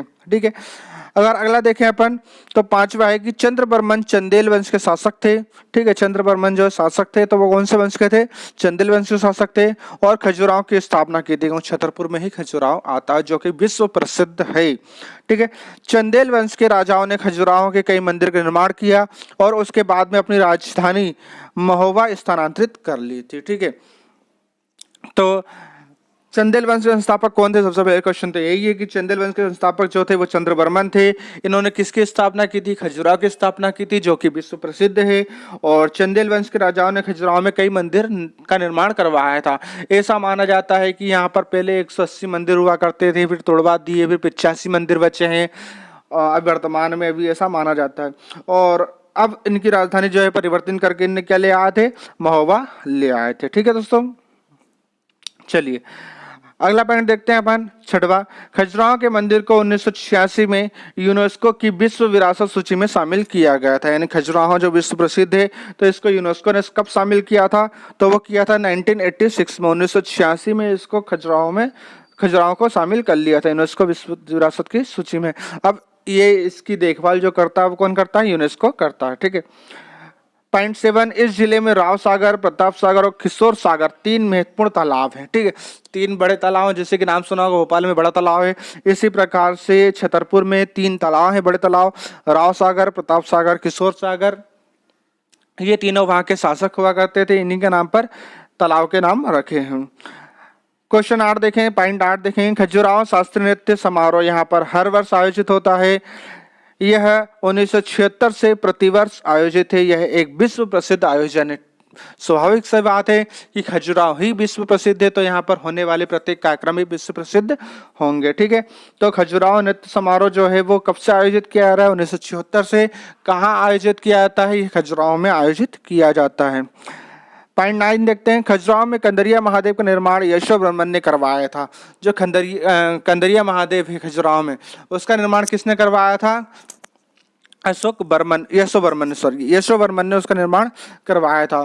खजुराहो में जो है देखने लायक स्थान जो है वो 64 योगिनी का मंदिर है, विश्वनाथ मंदिर है, लक्ष्मण मंदिर है, चित्रगुप्त मंदिर है और चतुर्भुज मंदिर आदि हैं। ठीक है, कौन कौन से मंदिर मिल जाएंगे? 64 योगिनी, हालांकि 64 योगिनी जबलपुर में भी है, ठीक है, और उज्जैन में भी है, मगर अभी बात खजुराहो की हो रही है। तो खजुराहो में 64 योगिनी मंदिर, विश्वनाथ मंदिर, लक्ष्मण मंदिर, चित्रगुप्त मंदिर और चतुर्भुज मंदिर स्थापित हैं। चतुर्भुज मंदिर धार में भी है, कल भी अपन ने देखा था, और खजुराहो में भी अलग अलग जगह, बहुत सी जगह पे है ये। ठीक है, चलो लास्ट पॉइंट देखते हैं अपन आज का। तो छतरपुर का स्वशासी महाविद्यालय एवं छत्रसाल बुंदेलखंड विश्वविद्यालय बन चुका है। यह एक विश्वविद्यालय, मतलब विश्वविद्यालय का दर्जा भी स्थापित हो चुका है यहाँ पर एक। ठीक है ना, तो छतरपुर में जो है विश्वविद्यालय का नाम याद रखना आपने, कौन सा है? छत्रसाल बुंदेलखंड विश्वविद्यालय और एक शासकीय विश्वविद्यालय। 2 विश्वविद्यालय यहाँ पर, एक छत्रसाल बुंदेलखंड विश्वविद्यालय और एक, नहीं गलत हुआ, ये मेरे से गलती हो गई है, जवान फिसल गई चलो, वो ये लिखा हुआ है कि छतरपुर में एक शासकीय विश्वविद्यालय था जिसका नाम बदल करके अब छत्रसाल बुंदेलखंड विश्वविद्यालय रख दिया है। ठीक है, यानी कि शासकीय विश्वविद्यालय का नाम बदल करके अब क्या रख दिया है? छत्रसाल बुंदेलखंड विश्वविद्यालय। जैसे कि बहुत सी जगह पे नाम बदल देते हैं, हमारे यहाँ भी एक कॉलेज था सरकारी कॉलेज, तो उसका नाम बदल करके भाऊ साहब उसकुट्टे कॉलेज रख दिया है। ठीक है दोस्तों, तो ये था छतरपुर जिले की कुछ खास जानकारी। छोटा जिला है इसलिए उसकी जानकारी कम है। ठीक है दोस्तों, अब मिलेंगे नए जिले के साथ, मिलते हैं। जय हिंद, जय आरक्षक।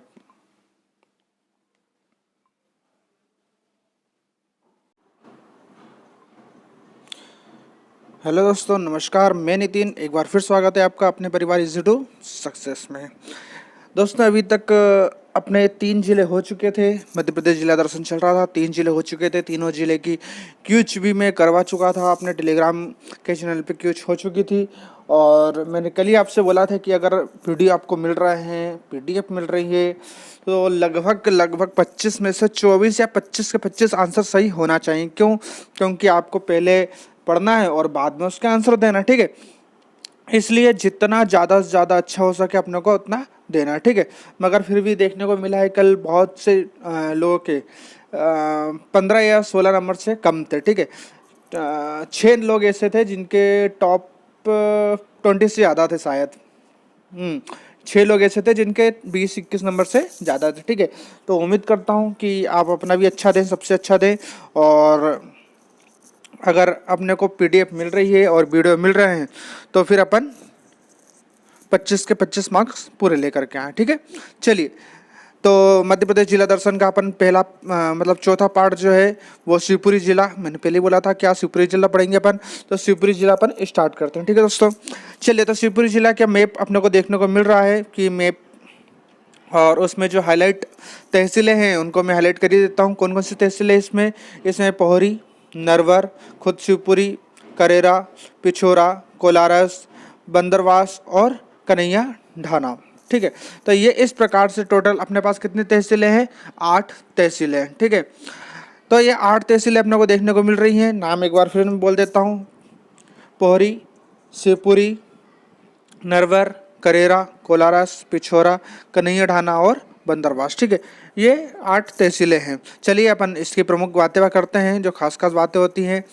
तो पहली बात है कि जिला मुख्यालय जो है इसका शिवपुरी लगता है। शिवपुरी का जिला मुख्यालय क्या लगेगा, अपना शिवपुरी लगेगा, ठीक है। संभाग की बात करें तो ये ग्वालियर संभाग के अंतर्गत आता है। ग्वालियर संभाग के जो 3 जिले हैं ग्वालियर संभाग में, तो उसमें से दूसरा जिला है, क्योंकि ग्वालियर पढ़ चुके हैं अपन, और दूसरा जिला जो है कौन सा, शिवपुरी है, ठीक है।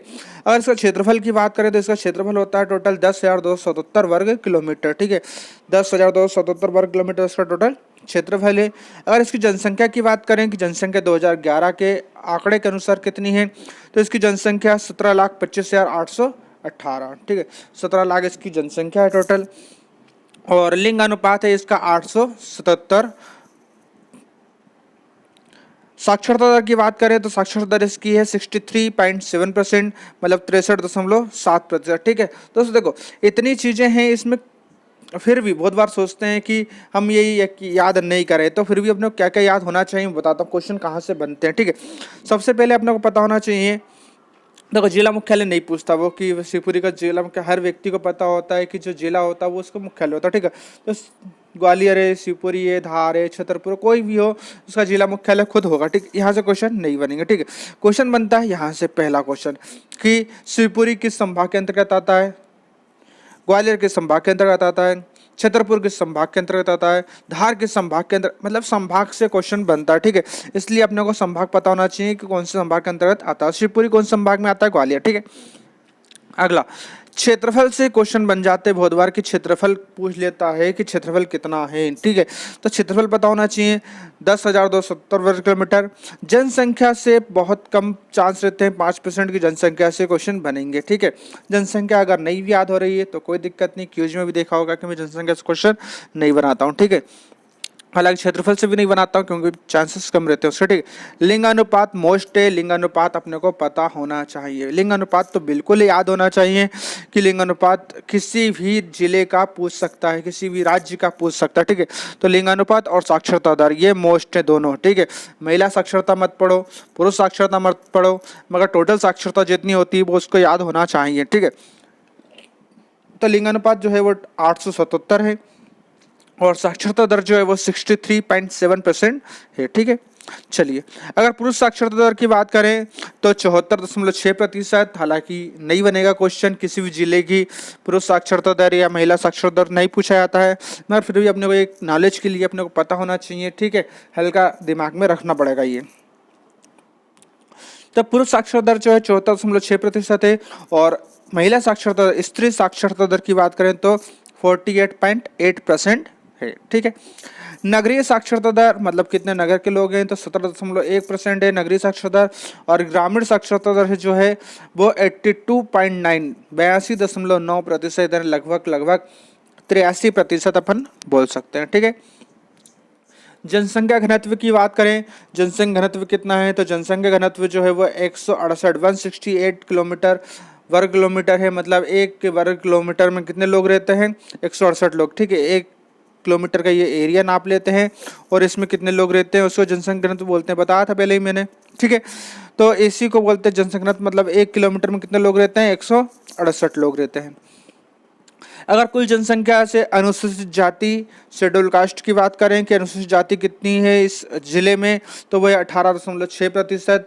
18% जो है वो अनुसूचित जाति है। और अगर अनुसूचित जनजाति की बात करें तो अनुसूचित जनजाति जो है वो लगभग 23% है। ये सारे आंकड़े जो है किस पे डिपेंड करेंगे, 2011 के आंकड़े पे डिपेंड करेंगे, क्योंकि 2011 में जनगणना होती है, इसके आंकड़े जो 2013 में 2 साल बाद आते हैं, ठीक है। इसी प्रकार 2021 में जनगणना होती है तो उसके आंकड़े जो है 2023 में आएंगे, ठीक है।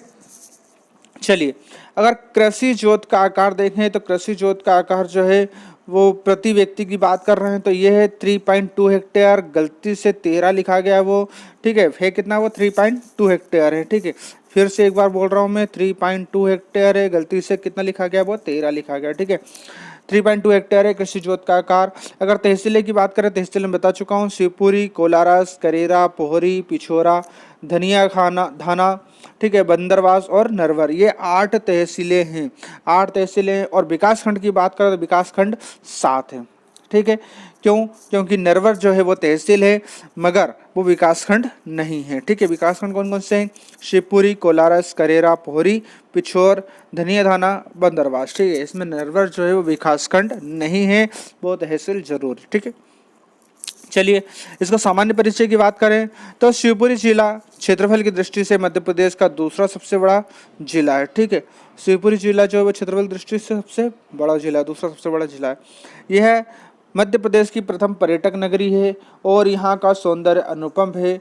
मतलब ये जो है अपने को पता है कि प्रथम पर्यटक नगरी का जो दर्जा प्राप्त है, किसको प्राप्त है? शिवपुरी को ही प्राप्त है, क्योंकि ये बहुत ज़्यादा मतलब अलौकिक है, देखने में घूमने में बढ़िया लगती है। शिवपुरी में ग्वालियर के सिंधिया वंश की समर कैपिटल थी, ठीक है। मतलब ये है कि यहाँ का जो शिवपुरी में जो ग्वालियर के सिंधिया वंश की समर कैपिटल थी, कि मतलब जो सिंधिया वंश के थे वो इनकी गर्मी की राजधानी थी, ठीक है। समर की राजधानी हुआ करती थी, ठीक है। समर वेकेशन बोलते ना अपन, तो समर वेकेशन की राजधानी हुआ करती थी, ठीक है, ठंड की। शिवपुरी जिले का नरवर एक महाभारतकालीन नगर है जो राजा नल और रानी दमयंती की प्रेम गाथा के लिए प्रसिद्ध है, ठीक है। तो शिवपुरी का जो नरवर, अभी मैंने बताया ना एक तहसील है नरवर, तो नरवर एक महाभारतकालीन नगर भी है जो राजा नल और रानी दमयंती की प्रेम गाथा के लिए प्रसिद्ध है, ठीक है। 14 पॉइंट देखते हैं। राजा नल ने यहाँ नरवर के किले का निर्माण भी करवाया था, यानी कि जो राजा नल थे, ये जो राजा नल थे, इन्होंने यहाँ पे यहाँ नरवर के किले का निर्माण करवाया था, ठीक है। 5वां पॉइंट देखेंगे। शिवपुरी में 8 तहसील हैं, यह ग्वालियर संभाग का जिला है। पता अपने को, अपन पहले ही पढ़ चुके हैं ये कि शिवपुरी में कितनी तहसीलें हैं? 8 तहसीलें हैं और ये ग्वालियर संभाग का एक जिला है। शिवपुरी का लोकसभा निर्वाचन क्षेत्र गुना है, ठीक है। इसका शिवपुरी में लोकसभा निर्वाचन क्षेत्र जो होता है, यानी कि कहाँ से संसद का चुनाव किया जाता है, तो वो गुना से किया जाता है।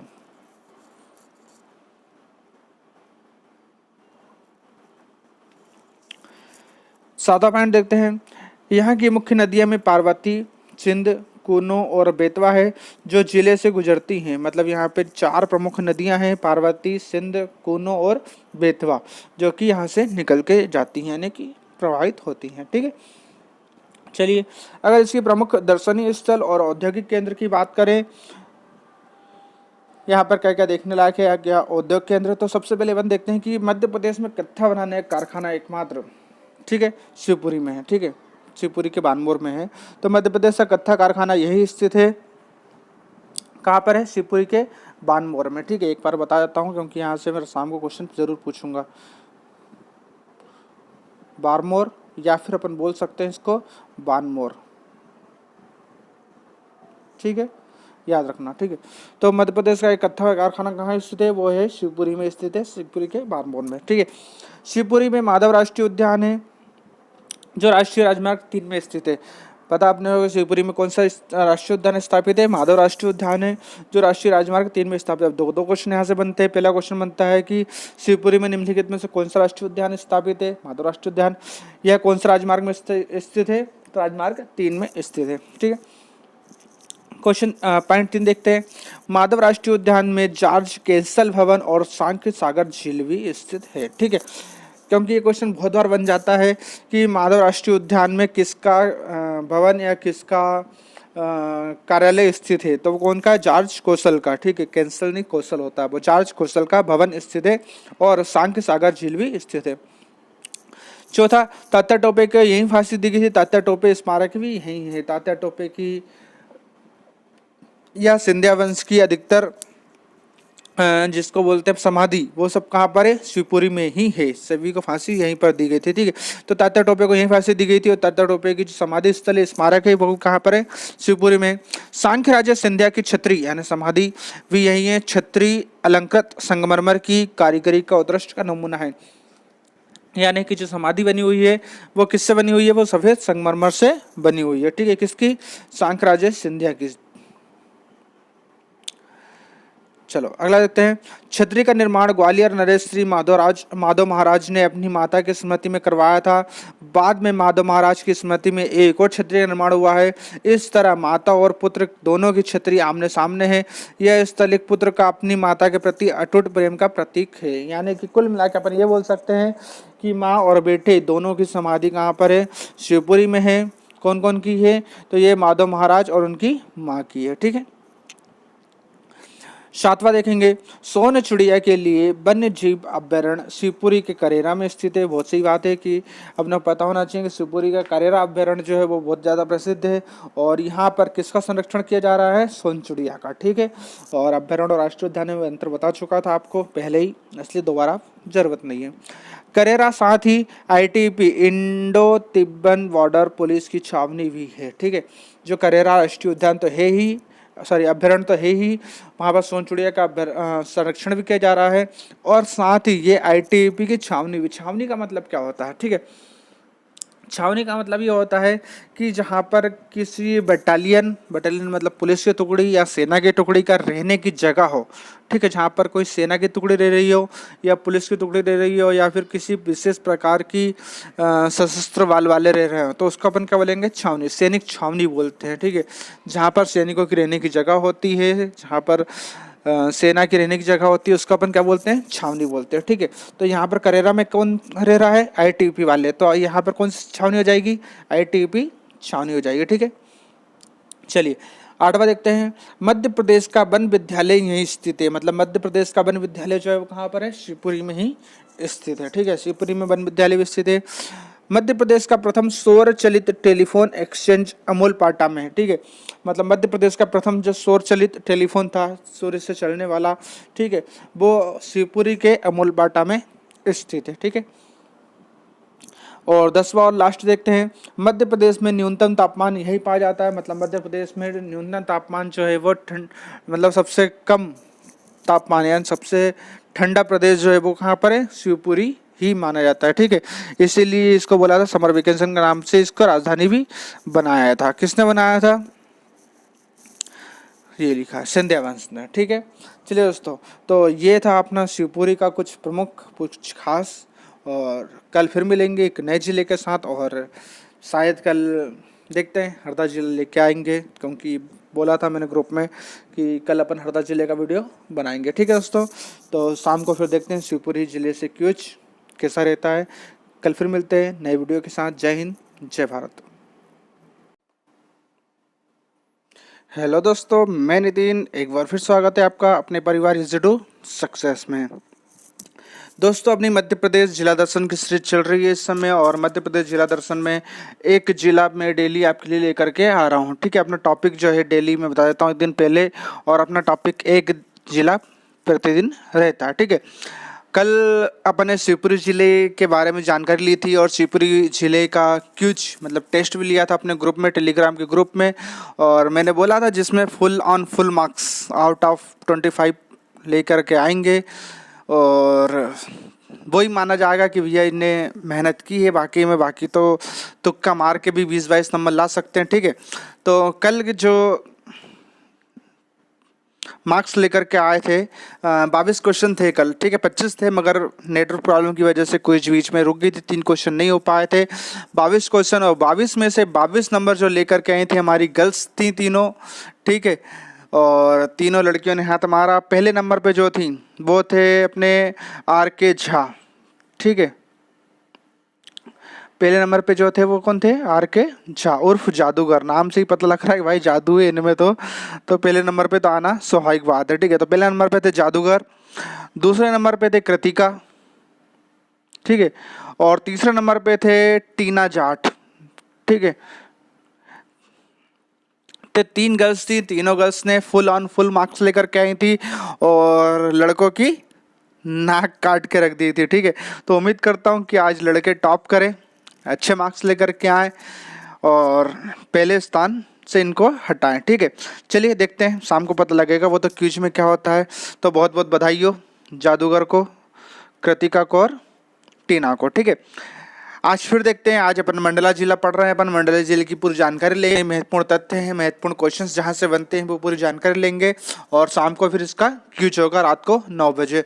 जो अभी टेलीग्राम चैनल में नहीं जुड़ा है वो टेलीग्राम चैनल में जुड़ जाएं, लिंक जो है डिस्क्रिप्शन में दे दूंगा मैं।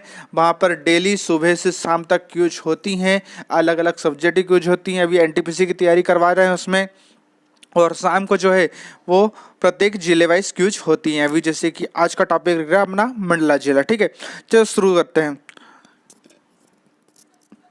मंडला जिला जो है, तो मंडला जिले में अभी वर्तमान में जो है 6 तहसीलें हैं। 6 तहसील कौन कौन सी, इनके नाम बताता हूँ मैं। पहला है निवास, नारायणगंज, घुघरी, मंडला, बिछिया, नैनपुर। काफ़ी अजीब नाम है कुछ तो, बिछिया, घुघरी, नारायणगंज, निवास, नैनपुर और मंडला, ये 6 तहसीलें हैं वर्तमान में, ठीक है दोस्तों। कहीं कहीं नेट में कहीं कहीं एक ही जगह, सिर्फ एक ही जगह आपको 4 तहसील देखने को मिलेगी, मगर वो गलत है, ठीक है। ऑफिशियल वेबसाइट से उठाया है मैंने सब कुछ, जो सही जानकारी प्रमाणिक जानकारी मैं वो ही देता हूँ, गलत जानकारी नहीं दूंगा, ठीक है। वीडियो में कहीं से कहीं तक गलत जानकारी नहीं मिलेगी आपको, ठीक है।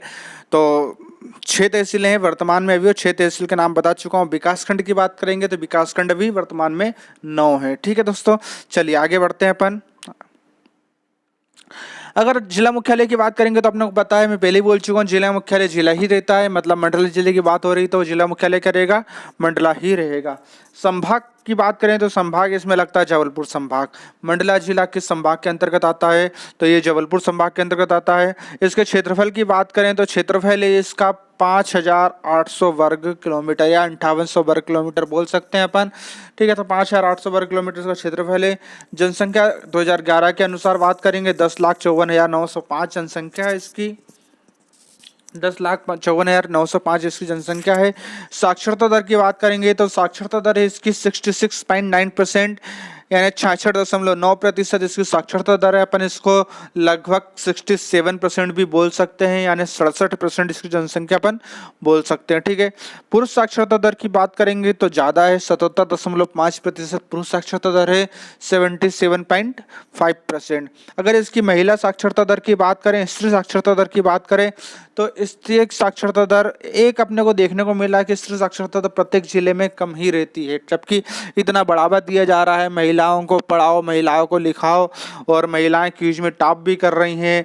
एमपी बोर्ड का रिजल्ट आ रहा तो महिलाएं टॉप कर रही हैं, वैकेंसीज निकलती हैं तो उसमें महिलाओं का टॉप 10 में नाम आ जाता है, मगर पता नहीं महिलाओं को फिर भी क्यों नहीं पढ़ाते, साक्षरता दर क्यों कम रहती है जबकि इतनी आगे हैं फिर भी, ठीक है। तो स्त्री साक्षरता दर है 56.4%। नगरीय जनसंख्या की बात करें, नगरीय साक्षरता दर की बात करें तो भाई 12.3%, क्योंकि ग्रामीण इलाका है तो स्वाभाविक बात है कम रहेगी। और ग्रामीण साक्षरता दर ज़्यादा है, कितनी है 87.7%, 87.7% ये साक्षरता दर है, ठीक है। मैं पहले ही बता चुका हूँ कि अपने को आंकड़े पे विशेष ध्यान नहीं देना है, अपने को विशेष ध्यान देना है किस पे, संभाग पे, किस संभाग के अंतर्गत आता है, क्षेत्रफल पे, जनसंख्या पे और साक्षरता दर पे, ठीक है। ये 4 पॉइंट जो रहते हैं इसके प्रमुख रहते हैं। बाकी पुरुष साक्षरता, महिला साक्षरता से यहाँ से क्वेश्चन नहीं बनेंगे, ना ही नगरीय साक्षरता पूछेगा, ना ही ग्रामीण साक्षरता पूछेगा, ठीक है। मगर एक नॉलेज के लिए पता होना चाहिए अपने को, लगभग ध्यान में होना चाहिए कि कितनी है, ठीक है। चलिए लिंग अनुपात मोस्ट है, पता होना चाहिए अपने को लिंग अनुपात कितना है यहाँ का, ठीक है। तो लिंग अनुपात जो है वो 1008 है, ठीक है। 1000 पुरुष पे 1008 महिलाएं, ठीक है। हालांकि लिंग अनुपात यहाँ पर अनुकूल है, मतलब अच्छा है, महिलाएं ज़्यादा हैं, ठीक है, मगर फिर भी उतना नहीं है। क्यों? क्योंकि अगर अपन बालाघाट की बात करें तो बालाघाट में 1000 पुरुष पे कितनी महिलाएं, 1021 महिलाएं, ठीक है। बालाघाट में 1000 पुरुष पे कितनी है, 1021, इसलिए बोलते हैं बालाघाट का लिंगानुपात सबसे ज्यादा, लिंगानुपात सबसे सर्वाधिक है बालाघाट का, ठीक है। मंडला का कितना है, 1021, 1008 महिला मंडला का, और बालाघाट का 1021 है, ठीक है, याद रखना है। चलिए, अगर अपन कुल जनसंख्या से अनुसूचित जाति की बात करें कि अनुसूचित जाति कितनी है, तो वो है 4.6%, 4.6 4.5% जो है वो अनुसूचित जाति है, शेड्यूल कास्ट है, ठीक है। और अगर अनुसूचित जनजाति की बात करें तो वो है 57.9%, बहुत ज़्यादा है यहाँ पे, ठीक है। तो 57.9% अपन इसको लगभग बोल सकते हैं कि 58% जो है वो अनुसूचित जनजाति है, एसटी, ठीक है। कृषि जोत का आकार देखें अगर, तो प्रति व्यक्ति कृषि जोत जो आती है वो 2.1 हेक्टेयर है, 2.1 हेक्टेयर या फिर लगभग 2 हेक्टेयर बोल सकते हैं अपन कि 2 हेक्टेयर कृषि जोत है इसके पास। और तहसीलें की बात करें, तहसीलें बता चुका हूँ कि 6 तहसीलें हैं। कौन कौन सी 6 तहसीलें, मंडला, नैनपुर, बिछिया, निवास, नारायणगंज और घुघरी, ये 6 तहसीलें। और विकास खंड लिखे नहीं है मैंने इसमें, मगर विकास खंड बताता हूँ कि विकास खंड की संख्या कितनी है, 9 है, ठीक है। वर्तमान में विकास खंड की संख्या 9 है और तहसीलें की संख्या कितनी है, 6 है, ठीक है दोस्तों।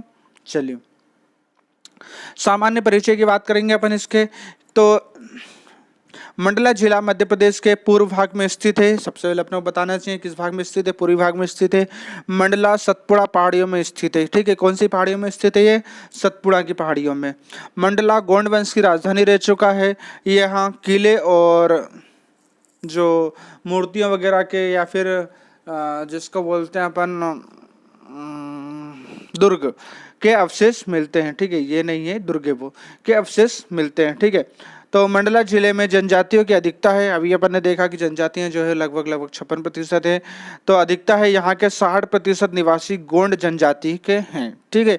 अभी स्वाभाविक बात है कि यहाँ पर सबसे ज्यादा जनजाति पाई जाती है। तो कौन सी जनजाति पाई जाती है, तो वो है गोंड जनजाति पाई जाती है, क्योंकि अपन ने देखा कि ये गोंड वंश की राजधानी भी रह चुका है मंडला, ठीक है। मंडला जिले की सर्वप्रमुख इमारती पेड़ जो है वो साल है, ठीक है। यहाँ पर सबसे ज्यादा कौन सा पेड़ पाया जाता है, साल पाया जाता है। हालांकि सबसे पहले मध्य प्रदेश में सर्वाधिक जो है साल ही पाया जाता था, ठीक है।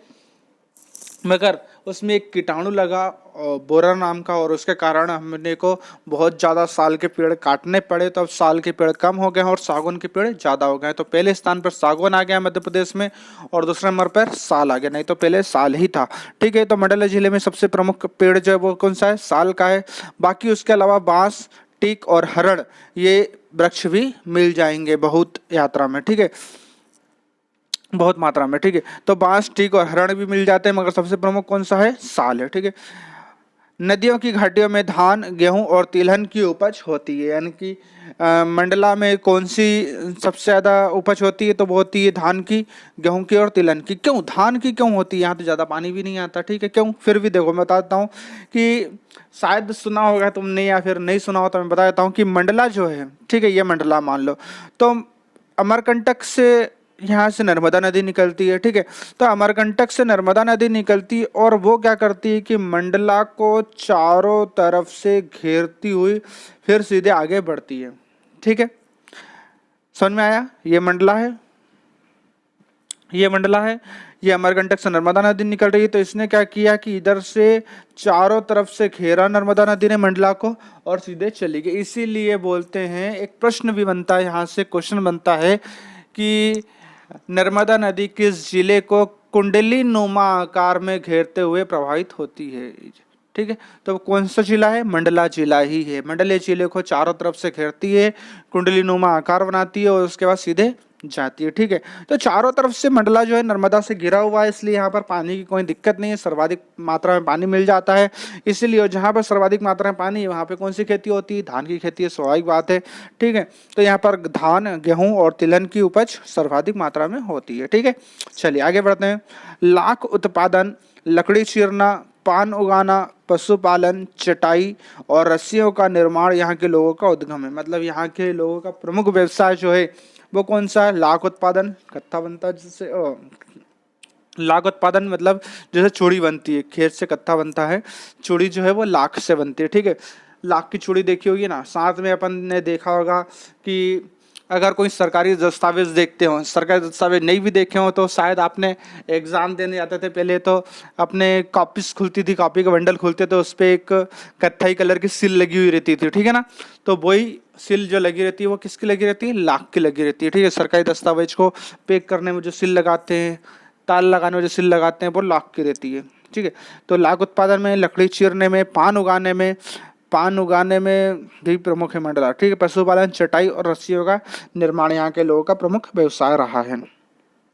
चलिए अगर आगे देखें अपन इसके प्रमुख दर्शनीय और स्थल और केंद्र में, तो मध्य प्रदेश का सबसे बड़ा और सबसे पुराना राष्ट्रीय उद्यान जो है कान्हा किसली राष्ट्रीय उद्यान, ठीक है। कौन सा है, कान्हा किसली राष्ट्रीय उद्यान जो है वो मंडला जिले में ही है, ठीक है। सबसे पुराना और सबसे बड़ा है राष्ट्रीय उद्यान कान्हा किसली राष्ट्रीय उद्यान। इससे कान्हा टाइगर रिजर्व के नाम से भी जाना जाता है, ठीक है। तो इसे प्रोजेक्ट टाइगर शामिल किया गया था। हालांकि कान्हा किसली राष्ट्रीय उद्यान की पूरी जानकारी मैं इसी वीडियो में दूंगा अभी थोड़ी देर बाद, क्योंकि कान्हा राष्ट्रीय उद्यान से बहुत ज़्यादा क्वेश्चन बनते हैं, ठीक है।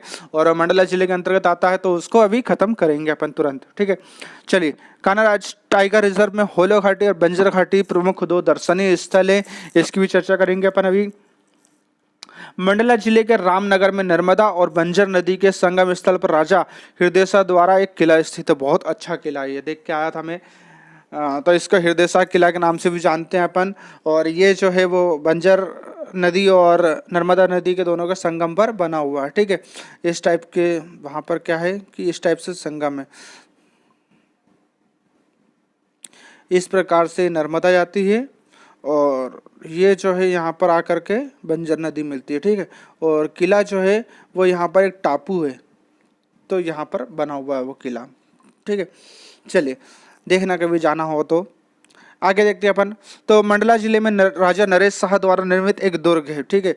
एक दुर्ग भी है जो किसने बनवाया था, राजा नरेश शाह द्वारा बनाया गया था। मंडला जिले में मोती महल, मंडला का किला और बघेलिन महल स्थापित है, ठीक है। मंडला जिले में कौन कौन से मिल जाएंगे, एक मोती महल मिल जाएगा, एक मंडला किला मिल जाएगा और बघेलिन महल भी वहाँ पर मिल जाएगा, ठीक है। क्वेश्चन यहाँ से बन सकता है कि निम्नलिखित में से कौन सा, निम्नलिखित में से क्या मंडला में नहीं है, ठीक है। चलिए आगे देखते हैं। तो नर्मदा की सहायक बंजार नदी की घाटी में जिले का सबसे अधिक उपजाऊ भाग पड़ता है, जिसे हवेली कहते हैं, ठीक है। जिसे क्या कहते हैं, हवेली। हवेली के दक्षिण बंजार की घाटी जंगलों से ढकी हुई है, यानी कि जो नर्मदा की सहायक नदी बंजर नदी बता ना, नर्मदा में आकर मिलती है बंजर नदी, ठीक है। तो ये सबसे अधिक उपजाऊ भाग है मंडला का, जिसे क्या कहते हैं, हवेली कहते हैं। और हवेली के दक्षिण में बंजर घाटी जंगलों से ढकी हुई है, मतलब जंगल ही जंगल है पूरा वहाँ पर। मंडला जिले के जंगल चीता के शिकार के लिए प्रसिद्ध है, यानी कि मंडला जिले के जंगल में अगर जाओगे तो वहाँ पर शिकार होना तय है, ठीक है। कौन शिकार करते हैं, चीता, ठीक है। मंडला जिले में फूड पार्क स्थापित किया गया है, किया जा रहा है, नहीं हो गया है अब तो, ठीक है। काम लगभग पूर्ण हो चुका है, ठीक है, शुरू भी हो गया है। तो मंडला जिले में फूड पार्क स्थापित किया जा रहा है।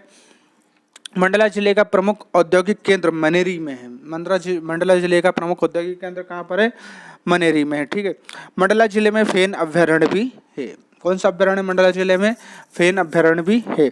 अब इसमें एक काम मैं आपको दे रहा हूँ, यहाँ से मैं क्वेश्चन भी बनाऊंगा शाम को, ध्यान देना, बाद में बोलना मत सर ये वीडियो में नहीं था, ठीक है। तो मंडला जिले में फेन अभ्यारण्य तो है, मगर आप मुझे कमेंट के माध्यम से ये बताएंगे कि फेन अभ्यारण्य में किसका संरक्षण किया जा रहा है, किस पशु पक्षी का संरक्षण किया जा रहा है, ये आपको पता होना चाहिए। आप गूगल करो चाहे कहीं से भी करो, ये जानकारी आप मुझे दोगे कि फेन अभ्यारण्य में किसका संरक्षण किया जा रहा है, और कमेंट में करना ताकि सभी लोगों को पता चल सके कि भाई किसका संरक्षण किया जा रहा है, ठीक है। हाईलाइट करके मैं उसको हाईलाइट कर दूंगा। और चलिए नेक्स्ट देखते हैं। रामगढ़ मंडला में रानी अवंतीबाई की समाधि है, बहुत सही, सबको पता है कि मंडला रानी अवंतीबाई की समाधि है। और मंडला में उनकी अंगरक्षिका जो थी कौन, गिरधारी बाई, उनकी भी समाधि है, ठीक है। आगे देखने को मिलता है अपने को कि मंडला में ही उनकी अंगरक्षिका जो है गिरधारी बाई की भी समाधि है। अब देखो मंडला में 2 समाधि हो गई, एक रानी अवंतीबाई की हो गई, वो कहाँ है, रामगढ़ में है। और मंडला में कौन सी समाधि, गिरधारी बाई की भी समाधि है। आगे देखते हैं। मंडला को बरगी परियोजना, थावर परियोजना और नर्मदा घाटी परियोजना का लाभ भी मिलता है, यानी कि मंडला जिले में 3 परियोजना का लाभ मिलता है। कौन कौन सी 3 परियोजना है वो एक बरगी परियोजना, थावर परियोजना और नर्मदा घाटी परियोजना है। ये 3 परियोजना का लाभ मिलता है। अगर यहाँ शासकीय कॉलेज की बात करें, शासकीय कॉलेज कौन कौन से हैं, तो यहाँ पर शासकीय कॉलेज जो है वो है बथानी बंजर में है, एक आरडी कॉलेज है, एक शासकीय डिग्री कॉलेज नैनपुर में है, एक शासकीय कॉलेज भुआविचिया में है, एक जेमी कन्या कॉलेज है, एक शासकीय कॉलेज निवास में है। हालांकि ये कॉलेज कोई काम के नहीं है, ठीक है। क्यों काम के नहीं है? कि कोई कृषि विद्यालय होता, चिकित्सा विद्यालय होता तो ये काम के होते कि अपने को भाई आगे एमपी में काम आएगा, ठीक है। तो ये शासकीय कॉलेज हैं और ये कोई एग्जाम में नहीं पूछते, तो ये कॉलेज नहीं भी याद करोगे तो चलेगा, ठीक है। इतना आपने को पता है कि भाई 6 कॉलेज हैं मंडला में, ठीक है। चलिए, तो ये तो अपना था आज का मंडला जिले का। अब इसकी अपन बात करते हैं प्रमुख टाइगर रिजर्व, क्योंकि मंडला में जो है प्रमुख कौन सा है? टाइगर रिजर्व है, कान्हा राष्ट्रीय उद्यान। तो वो उस वहाँ से क्वेश्चन भी बहुत ज़्यादा बनते हैं, अपन उसकी बात करते हैं अब, ठीक है। चलिए,